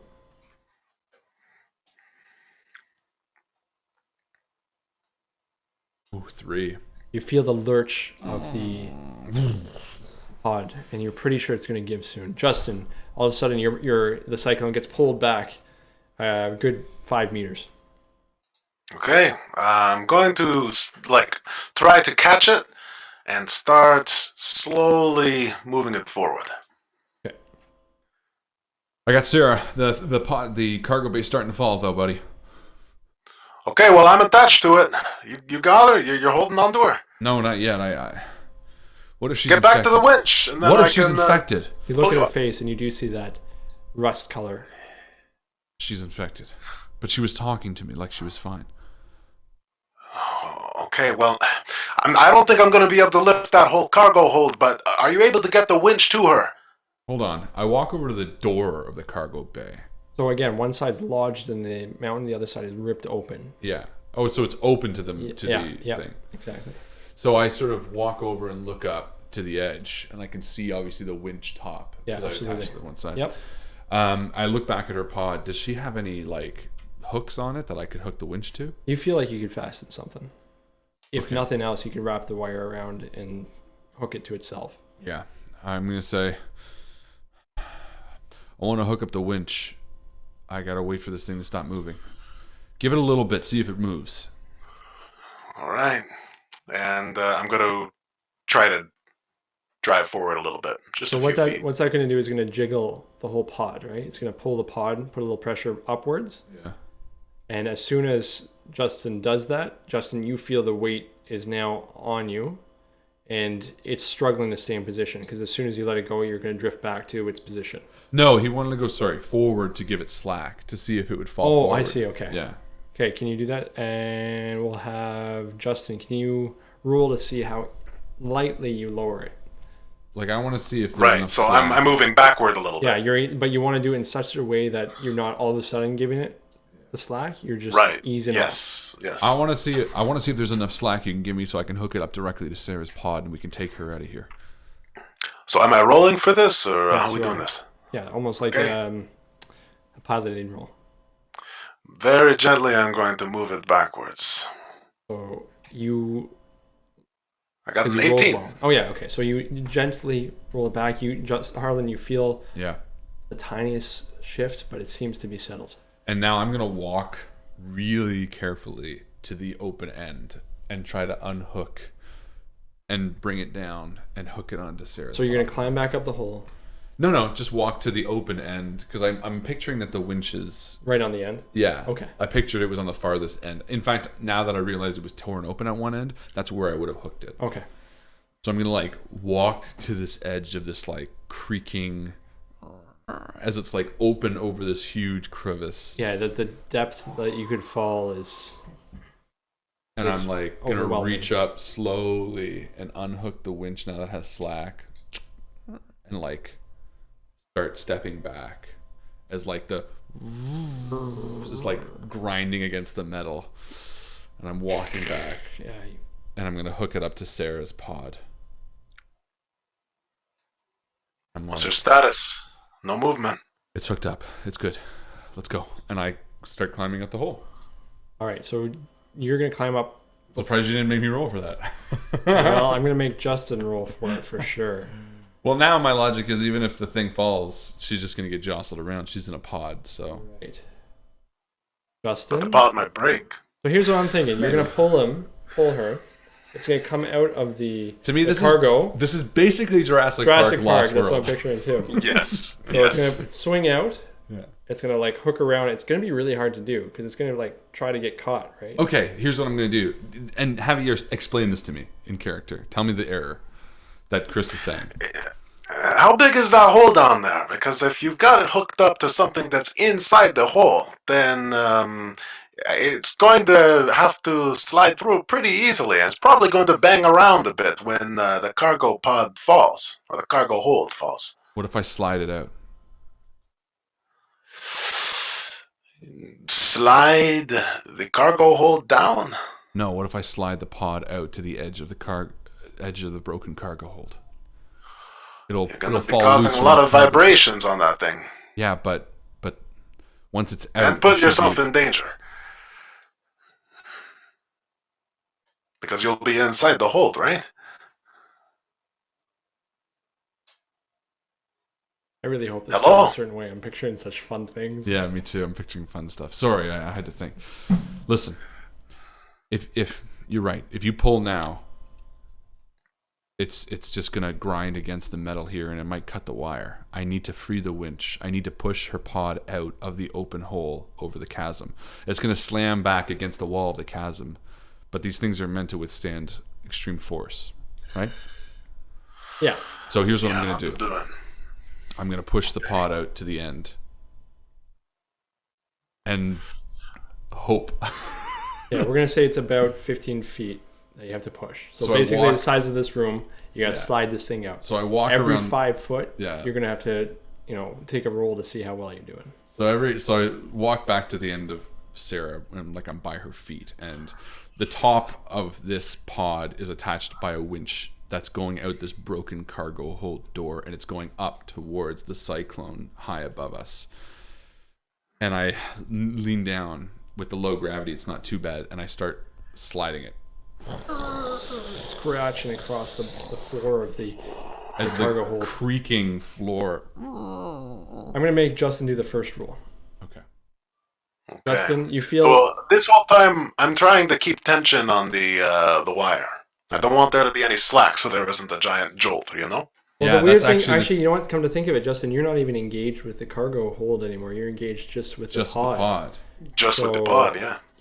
If the cargo hold goes now, it's likely to slam down on the pod, and the pod will go sideways and probably get locked if it doesn't come out properly. But the thing is, if as long as Justin keeps taut, if as I'm pushing, this is really coordination, because as I'm pushing, if he keeps it taut, it'll keep moving towards it. The tension that is being caught between the winch on the corner of the cargo hold, between the pod and the car, that tension is all being caught in that little corner. As long as he keeps it taut, he's actually holding up the end of the cargo hold. But you got to understand that the pod would come up, wouldn't it? No, I don't think so. Because all the tension is actually at this point. If this is the pod, here, and this is the corner, as long as this is taut, all the tension's being held at the cargo hold. The problem is, once it comes free, then it's basically going to be a direct line from the pod to the car. That has to stay taut too, because as long as he's keeping that, it's not going to tip forward. The minute, so really it's coordination, which is kind of Let's do it that way, even if like physics, someone online is going to be like, you know what, the physics of it is. Even but if this is game physics, that's what we're going to go with. Even if they complain about it, it's also a different planet, so it's going to be lighter anyway. All right, Justin, so then we're going to have you ease it, try to coordinate at the same time. So Kanata is kind of saying, okay, about a foot, about 2 feet. You know what would be a fun way to do this? 3 feet. You know what would be a fun way to do this, just for funsies? We have a target number, and we have 3 rounds to try to get the same roll. You know what I mean? Like, or similarly, like within like five points of the same roll. I don't like those odds, man. Well, unless we did like a 1d4. No, but I'm saying 3 rolls to try to get within 5 of each other. That's not bad. Why don't we do a 1d4? You got 3 rolls, and you both have to roll the same. Yeah, that's the same, because 20 is divisible by 4 for 5. 5, 10, 15, 20. 1, 2, 3, 4. Okay. Isn't it the same? It's not. It doesn't work that way, but yes. I feel like that works that way. So the whole time. Also, you're going to have to tell me whether or not I need to turn the vehicle a certain way. Yeah. Because the cable might start to move towards the edge, and so you might have to say go right a little bit, and then I have to go that way. So you can do this. So I'm going to push. In-game stuff. All right, so you're communicating. You're like, okay, I'm going a foot. And I'm going to roll my first d4. You ready? Let's do it at the same time. 3, 2, 1, roll. I rolled a 1. Damn. I got a 4. I don't like these odds, man. You feel the shuddering of the ship. All of a sudden, the pod slides to the side of the cargo hold, slams against the wall, but the cargo hold does not give. Sorry. I meant left. I forgot. You're facing away from me, so it's going to be the other side. Listen, let's just use starboard, okay? Starboard being your right. Is the winch on the front of the vehicle? Up to you. In this case, I think it is. If it's on the front, no, you are. You can correct him. I am facing the same way. Okay. I'm facing the same way. Okay. Okay. All right. No, I thought you were. Yeah. Okay. Never mind. Okay. We trying this again? Let's do this again. 3, 2, 1, and I push again. It's exact same rolls. I'm pretty sure I got a 4 again. Kanata, you get slammed against the wall. You're sandwiched between it. It knocks the wind out of you as you got the pod pinning you against the wall. Oh, go to the right a bit. Go to the right. I'm being pinned. Kanata, this isn't gonna work. You need to get out of there, okay? I look up to the hole above me, and then I look down at Sarah. Pod shudders. No. We can do this. Kanata, the risk of you being in there is too great. 3, 2, 1, and I push again. Mother, me cago en la madre que te parió. That's a 2. And I got a 3. And You got a said 2. 4 chances, right? I think I said 3. I think it should be one more chance. All right, we'll do one more chance. You see the, I don't think these are very good odds, man. the pod shutters. No, it's like 1 in 4 and 1 in 4. I think it's like a These are horrible. like a 1 in 16 chance or something like that. 1 in 16 or something, yeah. Yeah. All right. Which is like rolling a 1d20 and trying to get one number on the 1d20. I wanted to Well, do it that's the other way. I said within 5 of each other. All right, which for the would be last one, easier. we're gonna roll a 1d20. You have to get in 5. Okay. Okay. For the last one. Put Good luck. Put it into hyperactive hyperdrive. With Astro. Turn into 11. With AstroTurf. All right. I don't want to be stuck on this planet alone. I'm right at the edge of the cargo hold now. 3, One good push to get it out. 1, and I push as hard as I can to clear her, and we are within 5. And I push. So the cargo hold all of a sudden starts dropping, Kanata, and it's the pod swings out, and just in time you jump and I you jump grab to the pod. Yeah. and you grab onto the pod and the wire. It swings and hits the side of the crater. Fuck. Javier, you feel a jolt, and all of a sudden you gun it, and you feel the pod go up the side of the crater and level out and land on the side. And I roll Kanata! off. Kanata, did you make it? Yeah. Yeah, I made it. Okay. It's better odds. I'm gonna pull you up slowly. Hang on tight. And yeah, as you pull us up, I slowly. roll over onto the ground again.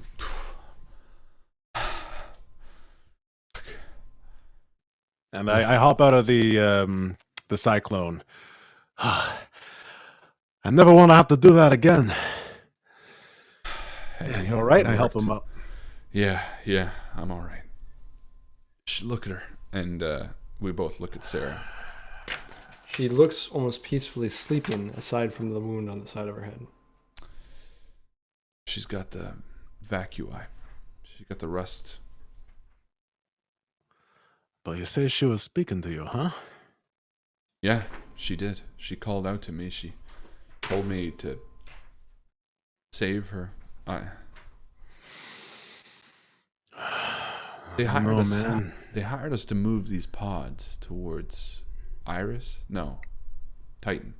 We call it Protus. It's the moon is Titan, but the name of it is Protus. Protus. They wanted us to transport these things to Protus. Those vacui, those other vacui, they were animalistic creatures, but she spoke to me. I don't know, man. Well, maybe we're gonna find some answers when we get there, huh? Are you okay with this? If she is infected, that puts you at risk. Listen, man. We took on this job with the hope of making some money, right? Or at least I did. I don't know whether or not we're going to make as much as we would if we'd kept that whole cargo hold. But Below half the ship that's been wrecked. yeah, that too. I mean, I'm thinking that what's the right line here? That we'll take what we can get, hey? Might as well risk it. Fair enough. I just want you to know that for me, this isn't about the money anymore. This is about her. Oh. Yeah. Let's go. I'll let you drive. You get the pod into the back of the cyclone. Glass That's it being dragged and her be like, You put it in the back of the cyclone. It's just Was she that bloody when we found it? yeah, and we get back to the ship. And you manage with some effort to get her onto the ship. The systems have been repairing themselves. You get the pod onto the ship, and it looks to be functioning relatively well considering. And the stasis pod opens. You see Sarah sit up, as if getting out of bed, stretch, and look around. Stands up, sees Kanata, runs to him, and embraces him. Sarah, you're infected. What are you talking about? Look at yourself. Oh, this. And you can see her rub face and oh, it's just iron oxide that I put in some paint to give me the look of a Vacui. Oh, I'm thank okay. God. And I give her a kiss. Kisses you. Do you mind trying to eat here? Javier, you're next. This is how we say hello now. Hey, listen, I know you haven't seen each other in a long time, but I'm infected now. Hey, I'm just giving the stream what they want to see.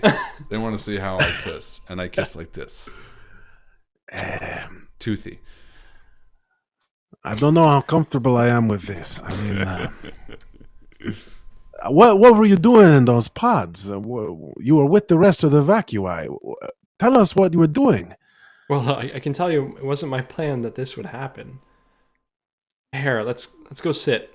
And she walks toward, knowing the ship fairly well. She's been on many ships before, not this one when it was your ship, but she has been on reclaimers before. She makes her way to the habitations area, and she sits down at the table with a cup of coffee.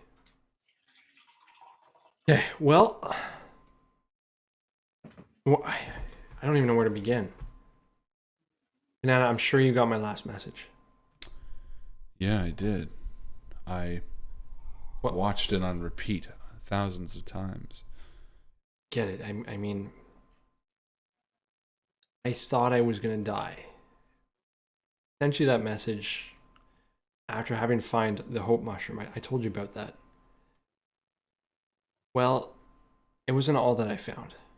When I was in that cave and the sandstorm was going on outside and I knew that Harley would be looking for me, I didn't think he'd make it in time. But somehow in that cave, there was more than just the mushroom. As I walked further and deeper, trying to stay away from that sandstorm, I started seeing moss. And then after that, some ferns, and then I heard the sound of running water. And as I walked further and deeper into the cave, I found a whole lake. That wasn't enough. A whole group of survivors sitting there. They're living in that cave. This mushroom kept the Vacui at bay. The Vodim Heidenellum.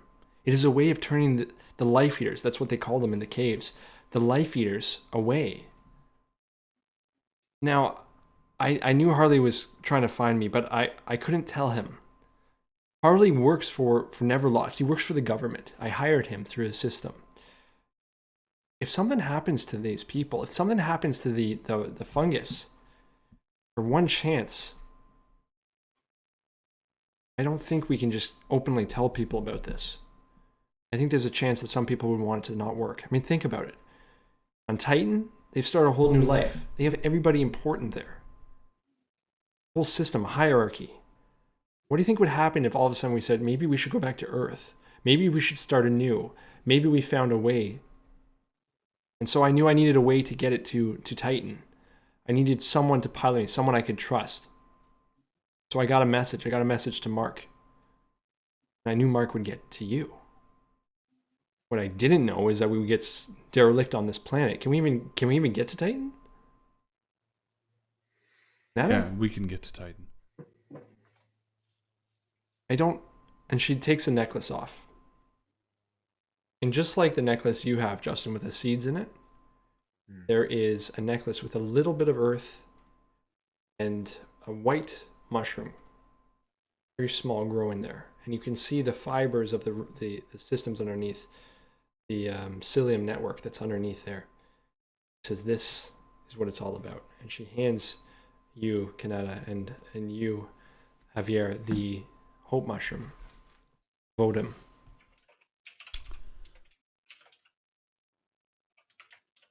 If we get to Titan, we go and talk to Dr. Jin.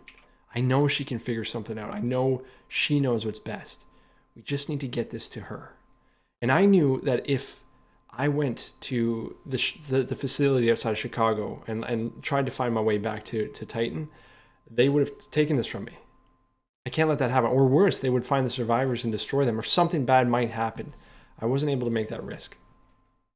I'm sorry, Canada. I'm sorry that it's been so long. I just need to be sure of what I found. I needed to make plans. Wait, so she pretended to be a vacui and went along with like the vacui like herding or whatever? It was a little bit more involved than that. I'm sure you saw the bonsai. Yeah. I had to bribe my way. I had to, yes, I for the majority of people, they believed I was vacui, but there were a select few who knew what was going on. The lady in charge there, I gave her that bonsai, and she made sure that this happened. That bonsai came from the cave. When was the last time you saw a tree? The fungus, it grows rampant in that cave. I get it, Sarah. I just don't understand. Why what? Why go back? Go back to Earth? That's our home. Is it though? We It's treated it like shit. It's a wasteland now. It's our responsibility to take care of it. Just Why? because we treat it like shit doesn't mean that we walk away from our problems. This is the same argument we had before you left. I still care about Earth. I still care about Gaia. But you're also giving up on Titan. You said that people have started a new life on Titan, and you know that they wouldn't want to see this truth because they wouldn't go back to Ash. Well, maybe it's Some done. will. Some want to. But it's the people in charge that I'm afraid of. Neverlost? That bullshit system that uploads your consciousness? I mean, we don't even know how much of the consciousness from all those hundreds of vacui, billions of vacui on Earth still, now just mindless, gone. And they want to try to justify it, say, oh, don't worry, we've uploaded the consciousness. What about them, though? What about the ones that we can't say? What would they want? You think that they want to just be, for us to, half of them didn't even want to leave the planet in the first place. It's not because they couldn't afford it, some of them. Javier, I hate to say this, I know who you are. Your abuela, what would she have wanted? Yeah, and I've been thinking about my abuela.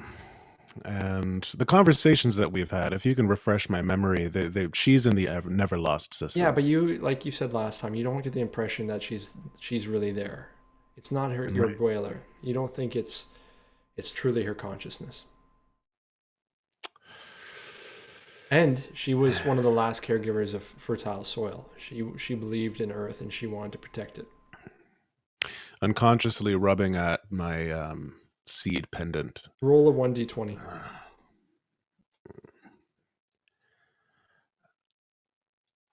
I got a 5. Seeds feel warm. Take the seeds out of your shirt and you look at them. You see one of the seeds has actually started to sprout. A little germination of a seed. My abuela would want to figure out what's going on here. That's what I'm talking about. It's the vonum. It's the hope mushroom. It does things. It allows for growth. It allows for sustainability. Those seeds know there's a chance.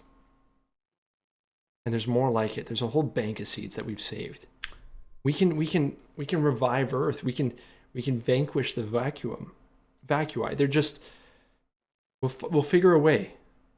Push them back with the mushrooms. We'll keep propagating the mushrooms until we have a safe, sustainable life. And we don't have to destroy them. Nada, I need your help. There was a time where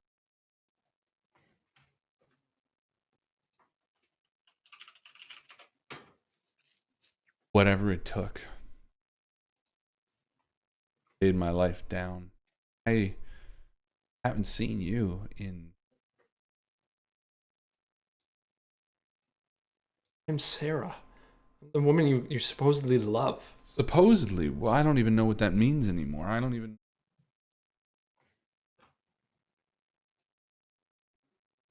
You went away for so long. I don't know. What else are we going to do? I mean, it's your mission. If I'm just the goods that you need to transport, then transport me. You've been paid. Sarah, I'm just saying, You want to save a dead world. Not a dying world, a dead world. It's our fault it's dead. Yeah, and what's going to change? You want to go back and you want to give it a second chance. You want to try harder this time. Well, you know what? Maybe no one else does. And even if someone else does, their kids might not. And even if their kids do, their kids might not. And that means it's just going to be the same dead world. Eventually, someone's going to stop caring. We can learn. Can we, though? Because it doesn't seem like it. I look on every planet, every moon, every place that we've colonized as a civilization, and it's the same story time and time again. Even Titan's going that way. What's going to be different this time? Nothing. We're going to go back to that dead world. We're going to revitalize it for 1,000 years, and then no one's going to give a shit anymore, and it's going to die again.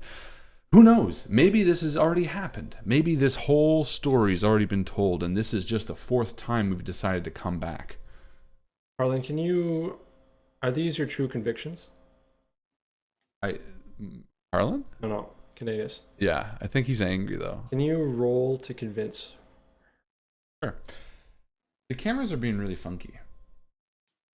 Camera pans to Chris, my voice gets muted.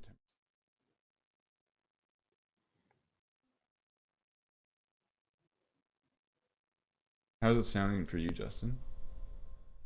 I've been noticing that the volume on your mic is cutting out. On Discord it is. Okay, maybe that's a little bit better. I was playing with the gain, but see, like, it's dancing back and forth between Chris and I a lot. I'm breathing heavily on the mic. No, I don't think it's that. No, because it would be bouncing back for the other mic, the Chris's pull mic. Are you touching that pull mic? I don't touch anything. Like, is your shirt rubbing against it for some reason? Nope. Weird. But I also noticed while you were talking, it was cutting to me. Like, it's just bouncing back and forth between us. That's weird. Frustrating. I wasn't doing it at the beginning of this. A natural 1. Woof. So I do not convince her. This isn't about Earth, is it? You're angry at me for leaving. What was my option? What would you have done? What would I have done? I would have tried. I would have stayed for our relationship. I would have stayed for the person that you love. I did. What is more important than your home? I'm trying to protect the place that should matter to all humans. Our birthright, Earth. You gave up. You're giving up. You gave up everything that we had together to save a dead planet. Reach over, or Sarah reaches over and points to Javier, your necklace. This matters. Javier, talk to him. I mean, you get it.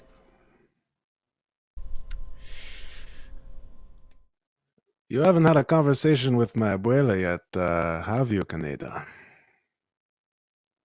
No, I haven't. It's very unsettling. At first, I thought it was great. At first, I was excited. This technology to be able to stay connected to one of the most influential people in my life. Brought to us by the fine folks at Neverlost, right? You know they play advertisements for me through her mouth. Are you serious? It's horrible. I had no idea. At first, I thought it was kind of funny, but the more I think about it, the more twisted it feels. The more I realize just how controlling these people would be. They don't care about saving someone's consciousnesses so that they can remain connected to the people who love them. They just care about more opportunities to sell, to grow, to expand. What do you think was going to happen to my consciousness when you got there? Do you think they were going to use me so that Canada, not that he seems to want to, could talk to me? No. They were just going to take my knowledge. They were going to use it. No, Sarah, you know what I thought? I thought you were dead. And that was it. No second life, no ability to talk to you beyond the grave. And no offense, Javier, and I'm happy that you get to talk to your abuela, but I just thought you'd be dead, and that was the end of it. I wouldn't try to speak to some consciousness. Javier doesn't think that the Neverlost is honoring his abuela. He knows what would honor him. Javier, we need to save the Earth. We need to push back the Vacui. We need to bring us home, bring humans back to Earth. Yeah, brother, I'm not so happy to be speaking to my abuela. That's the thing. My abuela isn't my abuela anymore. She is a mouthpiece for a big corporation that. But nothing forces you to talk to her. Just don't. No. The point that I'm trying to make is that you're right. You are right that what is going to be different about us going back to Earth and saving it when you've got big corporations like Neversoft that are constantly going in and trying to capitalize on everything and exploit everything to the maximum. Exploit. Maybe that's the word. That's exactly what they did with my abuela and her consciousness and me having the desire to speak to her. They're going to keep on doing that. You are 100% correct, Kaneda. But what are our options? We can continue to feed into their perspective and their cancerous growth that they continue to do, or we can try to bring back what they made us lose and what we lost by following them.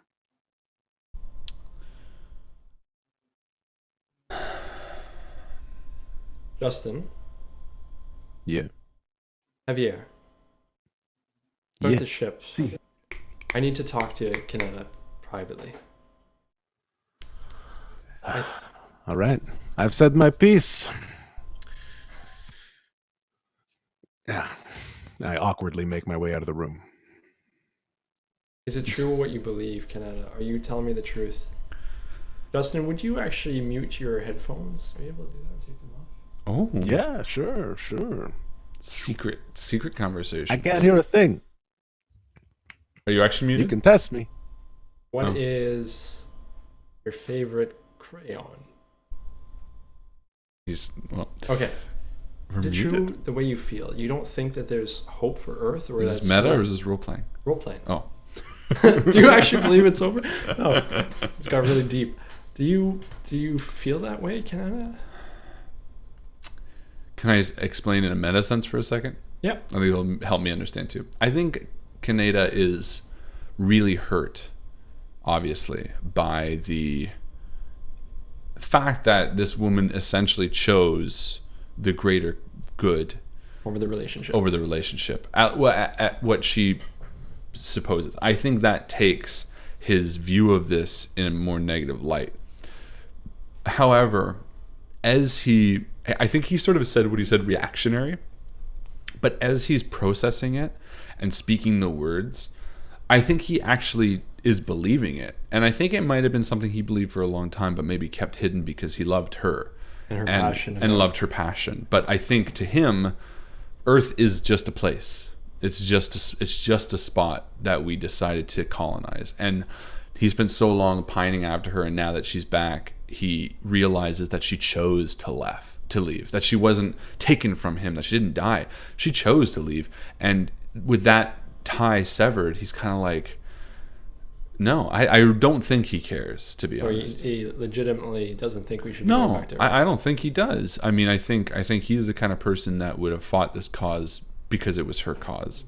But I think much like his ship, I think he's transient. You know, he'll fly anything, he'll live anywhere. Do you not think that, and this is Sarah talking to Kaneda. Yeah. Do you not think that humans should have a chance to start over, that they're worthwhile and we can be better?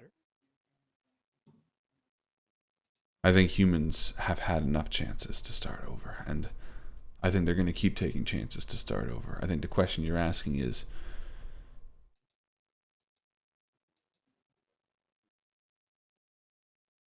and you know what, sir, maybe you're right. And if there are enough people out there that really want this, if there are enough people that exist that want to start over on Ash, then I think you'll find them. And because of whatever I felt for you, I'll help you get that mushroom to where it needs to go. Yeah. But beyond that, we're done. you can try to breathe life into a dead planet. But that's not where my life is anymore. Sarah nods in understanding and leaves the room silently. And I thumbs up to Justin. And you can listen again. Can you hear us again? Oh, just piloting a ship. Just moving things. You see the ship rumbles and pulls its way away from the barren surface of Prometheus. You managed to get it into orbit, Saturn, and you notice that the asteroid field is cleared. Make your way to Titan.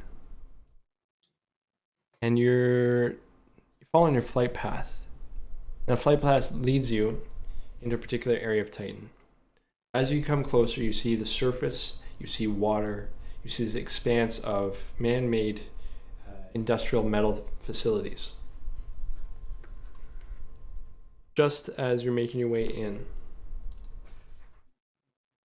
you hear somebody come over the intercom. This is protest port number 270. Please state your license number and purpose of visit. Harlan, can you show the image that I gave to you? I don't know if you still have it. It's got a spaceship landing at a landing pad. Yeah, that you emailed me? Yeah. Yeah. Again, this is protest port number 270. Please state your license number and purpose of visit. Our sensors read heavy damage to your hull. Please explain. Oh, hold on.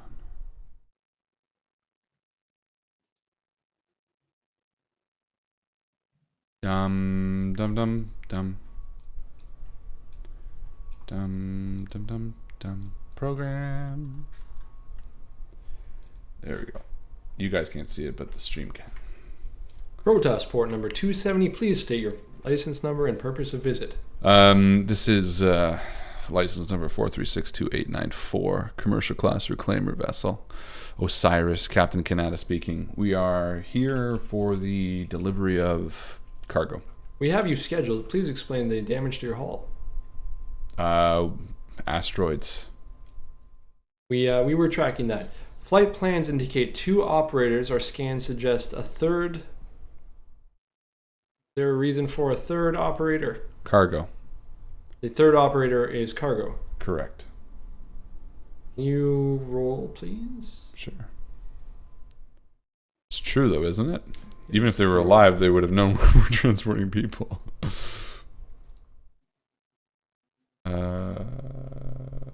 Did 6? We are under the impression that your cargo is Vacui to be processed. Please explain. Correct. That is the one that you are scanning. We are seeing a visible sign moving through your hull. I would have told her to stay still. I would have been like, get back in her thing. So you got her back in her Oh, pad? for sure. Okay. Yeah. Definitely. Sorry. Okay, please I guess proceed to landing pad A03 and await further instructions. Righto. You pull into the atmosphere of protest. Much has changed in the few years that Sarah has been away. The population has increased greatly, and habitation rings have gone further and further around the station. As soon as you land, receiving company wearing the label of Never Lost on their lapels approach the ship with some Argo-class ships to unload. Seeing that there's a massive hole in the side of your hull where the cargo hold would be, someone approaches and says, "Is this it?" Looking at the single cryopod. Unfortunately, yeah, we got into some trouble, as you can see. Asteroids are a bitch. We will take the sample to processing. Perfect. And they come with a couple of Argos. They take a tractor beam, lift up the pod, and start taking it away. And I say, be careful. I know he looks damaged, but that Vacui is alive. And they are pulling out the mangled body of Stuart with rust lesions all over his face. Good job, Stu, for being useful. Bam, bam, bam, bam. Okay, so you use Stuart as a decoy. Yeah. Okay, you got to roll for that. Oh. See how well you guys did. But to do what? To see how well, if they notice that it's this broken. You didn't notice. Yeah, no, I didn't. But I wasn't looking. That's the point. But the character, the NPC Natural 20. They don't see shit. They believe you. With a major effect. Yeah. So not only did they do that, they say, hey. I pull up the floorboards and Sarah climbs out in like full stormtrooper garb. Sarah says, well, that was lucky. I say it's luck's nothing to do with it. That was my Chewbacca. Chewie. Luck's nothing to do with it, kid. We need to get the specimens to Dr. Jin. All right, but listen. I'm here for the gold and I'm getting out of here. Okay, Han. Yeah, that's basically what I am now. I don't care about your cause or your rebellion. I'm here to get paid. So she takes you guys sneak kind of, try to look as inconspicuous as possible, moving along through the base that's almost militant. And she takes you to what looks like a research facility. You go in and you see never lost food supply, Vitae water. Okay? You realize that this is a facility for creating the food source and researching food substitutes. Dr. Jin, she will for sure help out. She makes her way in, and a receptionist greets you. Hi, what can I do for you?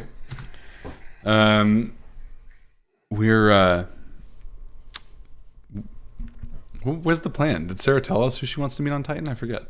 Dr. Jin is there she thinks that Dr. Jin will help her in her mission. Maybe get more information from her. We're looking for Dr. Jin. Is she expecting you? Yes. Sarah chimes in. Tell her Sarah Kanata is here. Within seconds, Dr. Jin makes her way rushing through the hall. Looks at Sarah. Complete joy and bewilderment. She runs to her and embraces her. Can you give me a roll, Justin? Is it a jealousy roll? Because I should roll too. I got a 4. Is that good? It seems like a warm embrace. Come with me, she says coldly. I have a place for us to talk. She finds a secluded office space. She pulls out the chairs for everybody and sits down. Sarah, I thought you were gone. Sarah explains. I was. There's something I found, and she puts the mushroom on the table. I think that this can stop the Vacui. I think that this is our answer, the thing I've been looking for. Jin takes it up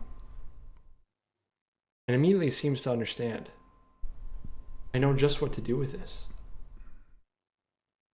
Stands up and says, come with me. Starts walking you towards a facility where they're creating the Vitae water. I stop them before we leave. I'm kind of like, hold on a second. Can I do like an insight on this person? Absolutely. I'm getting a fishy vibe with an 8 plus whatever. An 8 total? Yeah. She seems oddly fast to understand things. Very cold.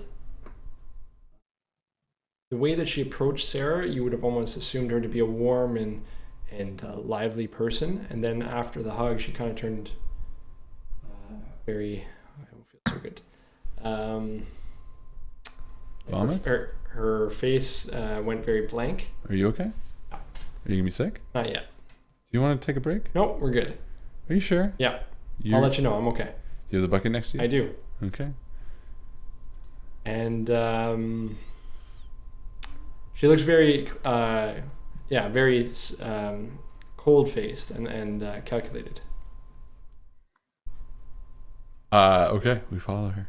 She makes her way to a facility where you see people working, these big vats and labels on everything, steam shooting out of different pipes. This one here controls the food source for all of our facility, and she starts opening up what looks to be a cap. Whoa. We're just going to Spread this to everybody. Yeah, it makes the most sense. And she continues to move. I look towards Sarah. What's Sarah doing? Sarah seems eager. What are you spreading towards everybody? The hope mushroom, Sarah said. Okay, all right. No. Can we talk about this for 1 minute? Just 1 minute. No, we can't. I would she like to continues understand. open it up. Hope opens up the thing. She turns towards Sarah. Sarah walks forward, holding the hope mushroom. I'm gonna put my hand over it, over the opening, Do not stop us. and just like casually lean on it. Sarah grabs Alright. you by the chest, lifts you up, and throws you. Sarah does? Yeah. Immediately, her head contorts towards you. I shoot her. Okay. What was this hope mushroom? She thinks this is the cure. She does, or she said that at least. So she could be Vacui, and this could be the way she wants to ruin the world. Okay, so you shoot her. I'm going to Cool. shoot her right in the Facebook. And I say, Sarah, no! Okay, roll. 13. She immediately runs, like faster than a human faster than you've ever seen. Are you still wearing your EVA suits? Yes. It's convenient. And she runs and she hides behind another pillar. She says, Sarah's no longer here. Motherfucker. I shut the We thing. are Terran. Oh. I shut the thing that she was going to dump this mushroom into. Kanata, and you hear the voice echo through the chamber as she's clearly moving. You think this is the right thing. Humans have had their chance. They've destroyed us for long enough. It's time that we wipe them, not only from our planet, but all forms, so we can start anew. Jin lunges towards you, Dr. Jin, and you can see that she's fully Vacui at this point, Justin. Roll to dodge. Oh, she's lunging at me. Yeah. Oh shit! All right. Thank you for Boom, bringing us boom. here. I got a 19.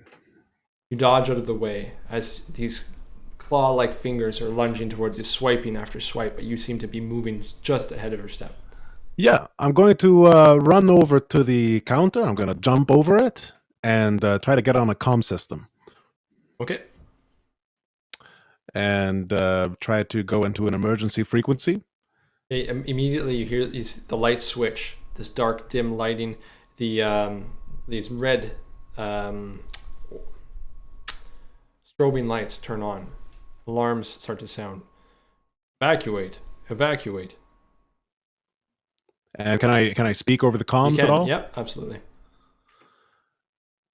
We have a breach. There's a Vacui in Dr. Jin's office. I repeat, a Vacui in Dr. Jin's office. We need all security personnel here immediately.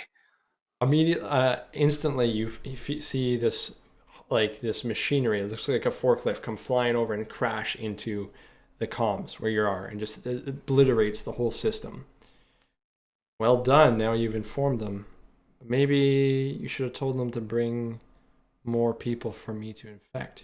You hear Sarah's voice, this dead, lifeless voice coming, surrounding, echoing off the walls. Kanata, this is what we wanted. Earth has had its chance. It's time to start anew. This is what you wanted. I told you that it was a bad idea. What was a bad idea? You said that they would never learn, and she walks around from a corner. This time a little bit closer to you and tries to make a swipe. Swipe at me. Are you rolling or am I rolling? You are. Okay. Swipe at me, you bitch. 10. She manages to get her arm around your wrist and lifts you up. Can I fire her with my other hand? Yep. Right in the face? Yep. Bam, bam, bam, bam, bam, bam, bam, bam, bam, bam, bam. 6. That sucks. She moves with this uncanny speed as she contorts your wrist. It makes it so you can't fire straight. You can be one of us. We can be together again. Baby, I've had better. Javier, you see Jin jump up on the destroyed panel and lunge again at you, jumping high above and coming down to try to get a hold of you. Yeah, I'm going to am I dodging out of the way, or do I have time to react, grab the chair from under me and hold it between us? Sure. Nice thing Okay, about Cypher I'm gonna system try is to you do tell me what you do. Yeah. So I'm going. Oh, right. That's right. So yeah, I'm going to slide onto the ground underneath the desk, and just like that's how I'm going to dodge. I'm kind of hoping that they keep a gun underneath the desk. Okay. Security. Let's see how well you roll. Ooh. Oh, that was a really good roll. You don't need to look at it because you don't need to see that it was a natural one. Okay, so you slide, and just as you do, the Vacui steps on your arm so that you can't move any further. It bends down, teeth baring, and it looks at your visor to break the visor. Its jaw seems to unhinge, and it puts its teeth on either side of the visor. If you fail the next roll, it's going to break through your screen. Okay. All right, Harlan. I shoot it in the butt. You shoot which? The one that's biting me, buddy. Ooh! Ow! Ooh! Okay, what'd you roll? I rolled a natural 16. Okay, so you shoot it. Pretty good. And you see it scream and look towards you. And I reload and I say, your plans are psychopathic. Ash is a dead world. Plans are psychopathic. I am Gaia. I am Terran. We must protect life. Humans have no value for it. Humans destroy everything. They poison our seas. They poison our lakes. They poison our air. Not all humans. Sarah was once someone who would have tried to fight for her ideals. That's why I wanted to help her. For that reason, we have chosen her. She's honored. She gets to be Terran for a little longer. And yet we put our lives on the line to save her. Humans do care about things. They can be taught. Maybe Ash is dead, but that doesn't mean that humanity as a whole is over. You are young. You do not know. I am billions of years old. I can do. And she throws you aside and start walking towards the vat again. Okay, Justin, you see the Vacui stand up and start running away from you towards the vat to open it for Sarah. He starts twisting this huge wheel to try to open this other vat open, and you can see it say Vitae water on the side. Just then, the doors open, and a bunch of soldiers walk in, holding assault rifles, and they fire at the one trying to open the pod. Justin, can you roll for the soldiers? I'm going to give you 3 levels down for success. Oh, great. Oh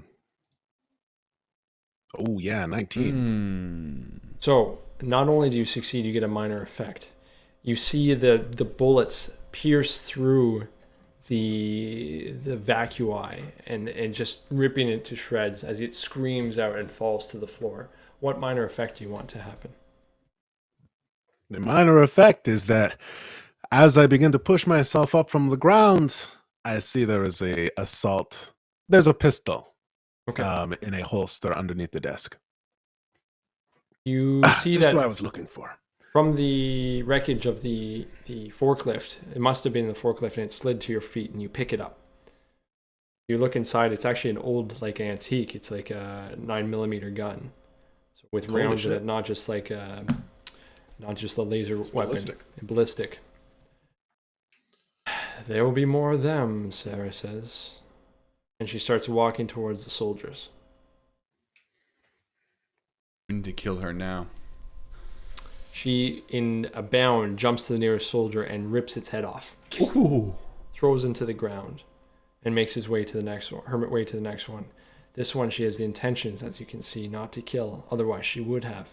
But lifts it up the same way she was to you and is grabbing at his EVA suit with the other hand, trying to rip it. Can I fire at her again? His gun fires off. Yeah, you can fire at her. Come on. Look over here. Smile, you son of a bitch. 13. Again, she moves the soldier in the way of the bullets, and you see him die in her hands as she drops the body to the ground, turning to the last female soldier. We need fire, Justin. Kaneda. You guys can be honored to join the final moments. Save Gaia. Gaia's a Did you bitch. fire there, Canada? It's your Yeah, I turn, did fire. I Javier. missed. It's Javier. Oh, you fired? Well, I'm going to look for a shutoff, a water shutoff, see if there's any way to Drain the vats kind of thing. drain the vats, yeah. Okay. Let's roll. All right. So I start looking through the walls, the certain levers, and trying to look where the pipes are going and see if I can, suss out any plumbing rig. All right, 12. You do feel like you could emergency drain everything. But you see where it is, and it's on the other side of by the door, behind where the soldiers came in, on the other side of Sarah. There is a button that says emergency drain, just like an emergency, covered in a plexiglass that you can flip open, hit a button, and it looks like it would shut everything off, draining the vats. Okay. In that case, I'm going to tell him. Oh, no, I'm not going to say anything. I'm going to wait. Fuck. I'm going to wait for her to move because she's got to go back to the vat. Right. So she goes to rip the coat of the AVA, and you see from her hand this pustulous red iron come out of her fingers into the opening of the EVA suit. You see the scream, you hear the scream of the woman, and her face contort and her legs twitch, and then she's dropped to the ground. And behind that visor, she looks at you, and you can see the teeth bared of this Vacui as it lunges again, this time towards Canetta, sprinting with unhuman speed. Do I see this shut-off valve as well? I think Justin looked for it in particular, but I think Javier could have said something to you. No, I didn't say anything. No. I will fire at her as she's running towards me with a 17. This is who you're firing at, the new Vacui? The one running at me. Okay. You land shots into her, killing her as you see her feet come out from under as she slides towards you. Nice. You guys are stubborn, insolent, petulant children. I regret having ever made you. Starts lumbering again, this time almost with a confidence and a complete disregard for you guys again, and makes her way this time to the big vat, and it looks like she's just going to strike at it. Okay, Justin, your turn. Okay, so now that she's moved out of the way, I'm going to move over to the button, the emergency shutoff, and I'm going to stand near it, and I'm going to say, "Hey, you're right. We did fuck up our planet. I'm sorry about that. My abuela worked hard to reverse it. Is there any way that you would be open to us trying to fix the damage we caused? Or is it too late?" It is too late for you. We will have to fix what you started. We will have to start over. Your abuela had hope for her. Did care. And she could not succeed. Time has ended. It's over. It's time for new life. Whoa. Put it this way. Okay, you had hope in the abuela, which means that you didn't completely lose hope in humanity. And look, I've got these seeds right around my neck. That's a good sign, yes? And look at you. You are a powerful being. You are a force of nature. You are the force of nature. God, we are Terran. You are. You are Terran. You are a god. If you wanted us to change our ways, I'm pretty sure you'd have some people groveling for you pretty quickly. You probably do not need to kill everybody. I'm not saying you should turn everyone into slaves, but you seem to have gone to completely lost hope before even speaking to us directly, as you are now. Tried to tell you. I've warned you over and over again. The blights, storms, the weather. You guys did not care. And she there's a wisdom in her eyes. There's an ageless knowing in her eyes.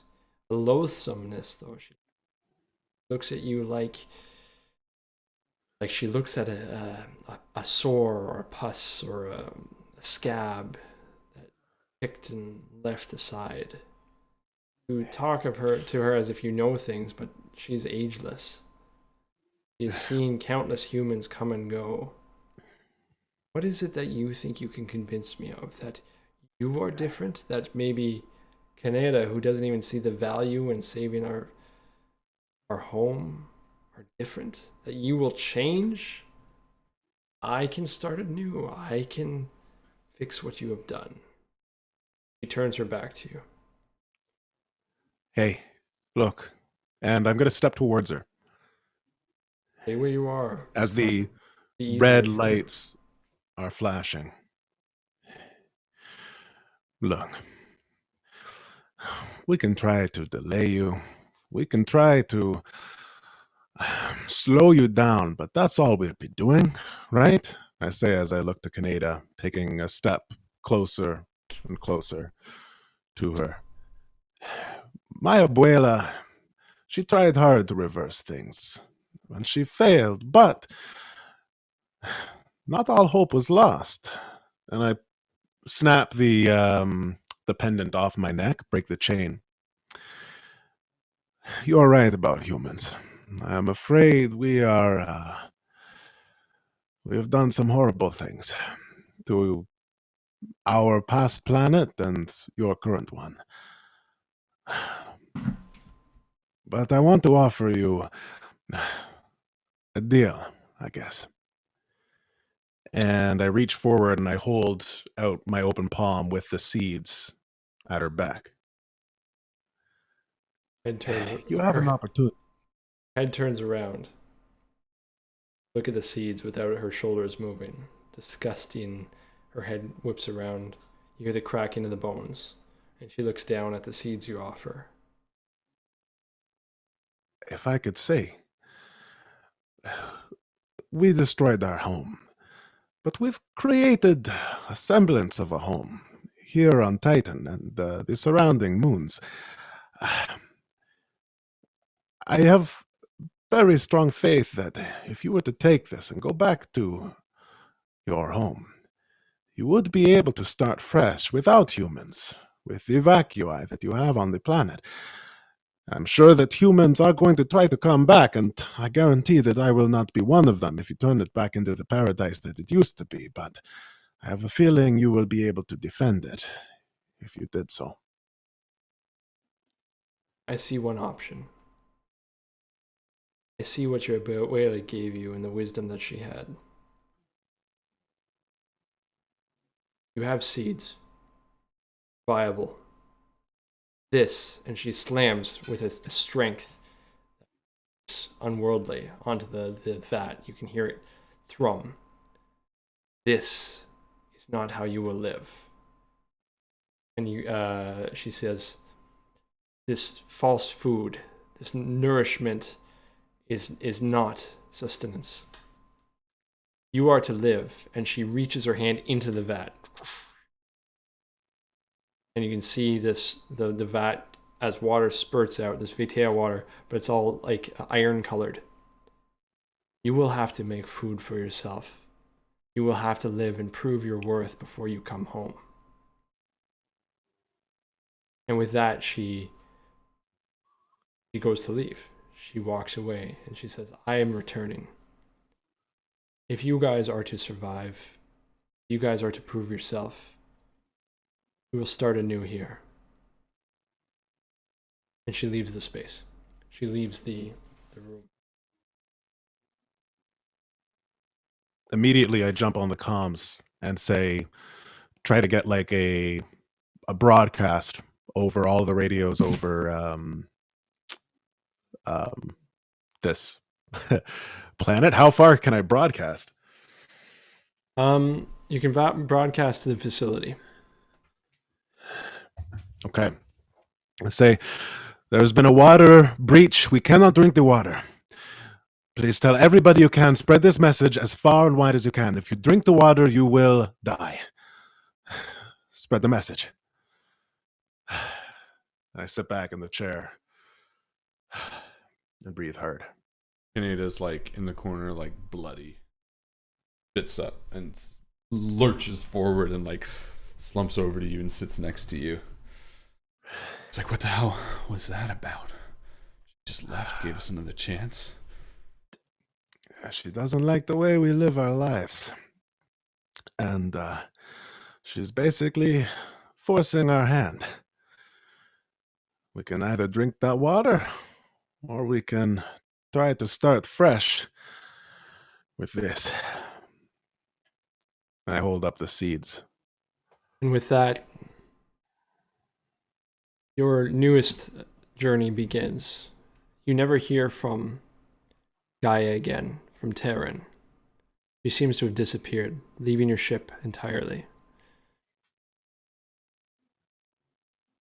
What happens? Do you survive? Did the humans change their ways? Or was Gaia right? We're going to end it there. Great game, Chris. That was a little fun. Fucking hey. Little environmental message there at the end. Yeah. It was so funny because at that point when we were having the conversation, I was trying to figure out if she was just going to come out with it to you. Yeah.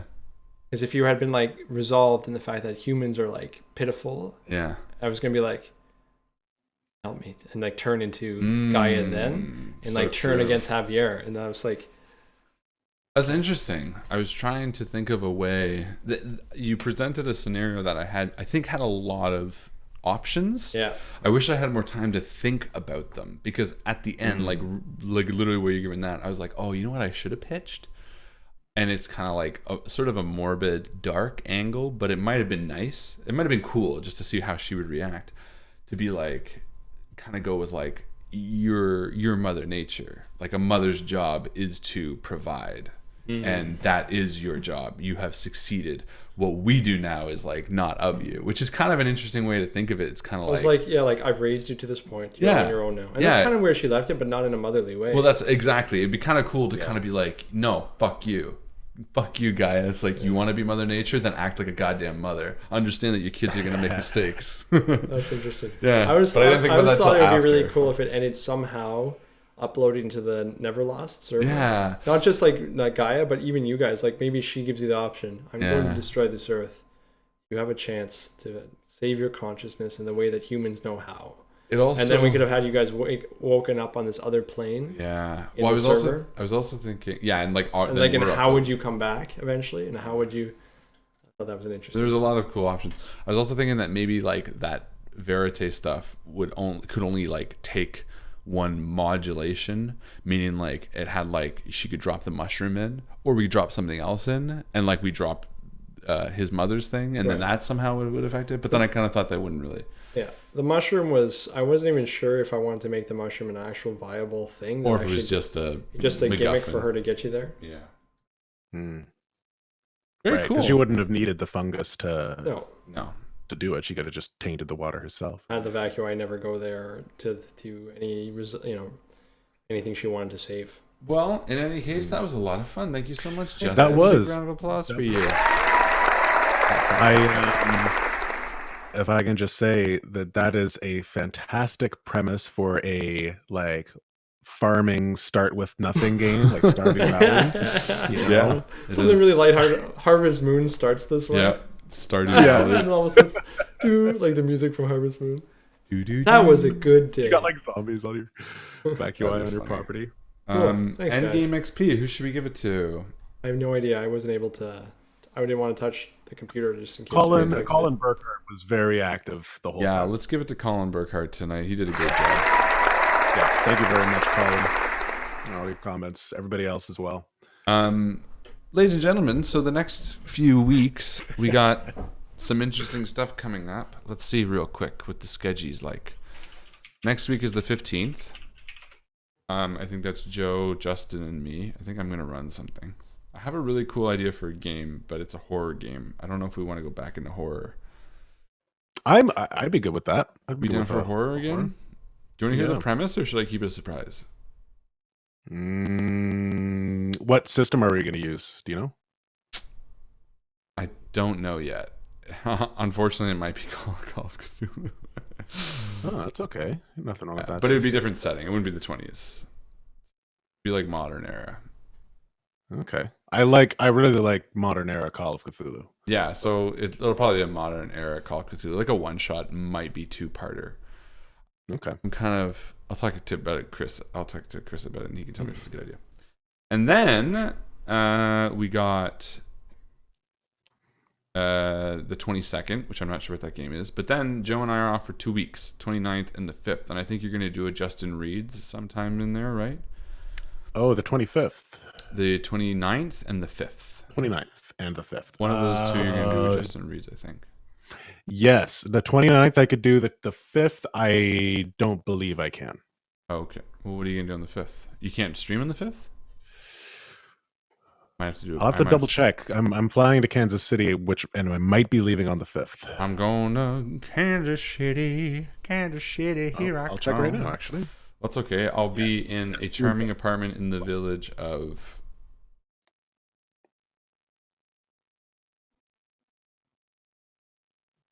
St. Paul de Vence. I'm sure they'll have Wi-Fi.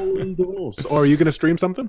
No, I don't know. I'm going to be in France. I don't know. We'll figure it out. Might just not have a game that night for the first time in a while. Whatever. Ever. Well, I might be able or maybe to I'll put something pre-record together, but it might be like a sound booth theater thing, like a joint thing, because I'll be at Jeff's. Sure, whatever. We'll play it by ear. I mean, you know that we're easy on that kind of stuff. Or maybe I'll do a pre-recorded something or other. Anyway, so yeah, next week probably investigative horror game, if not something wacky. And I think that's it from us. You have fun? Ooh. I did. You feeling a bit better? Yeah. 60% still? 65% now. 0.5 out of 10 better. Wow. Ladies and gentlemen, I hope you have a wonderful night. Thank you so much for hanging out with us as always. And as my good friend Chris always likes to say, We'll see you around the table. we'll see you around the table, guys. Good night.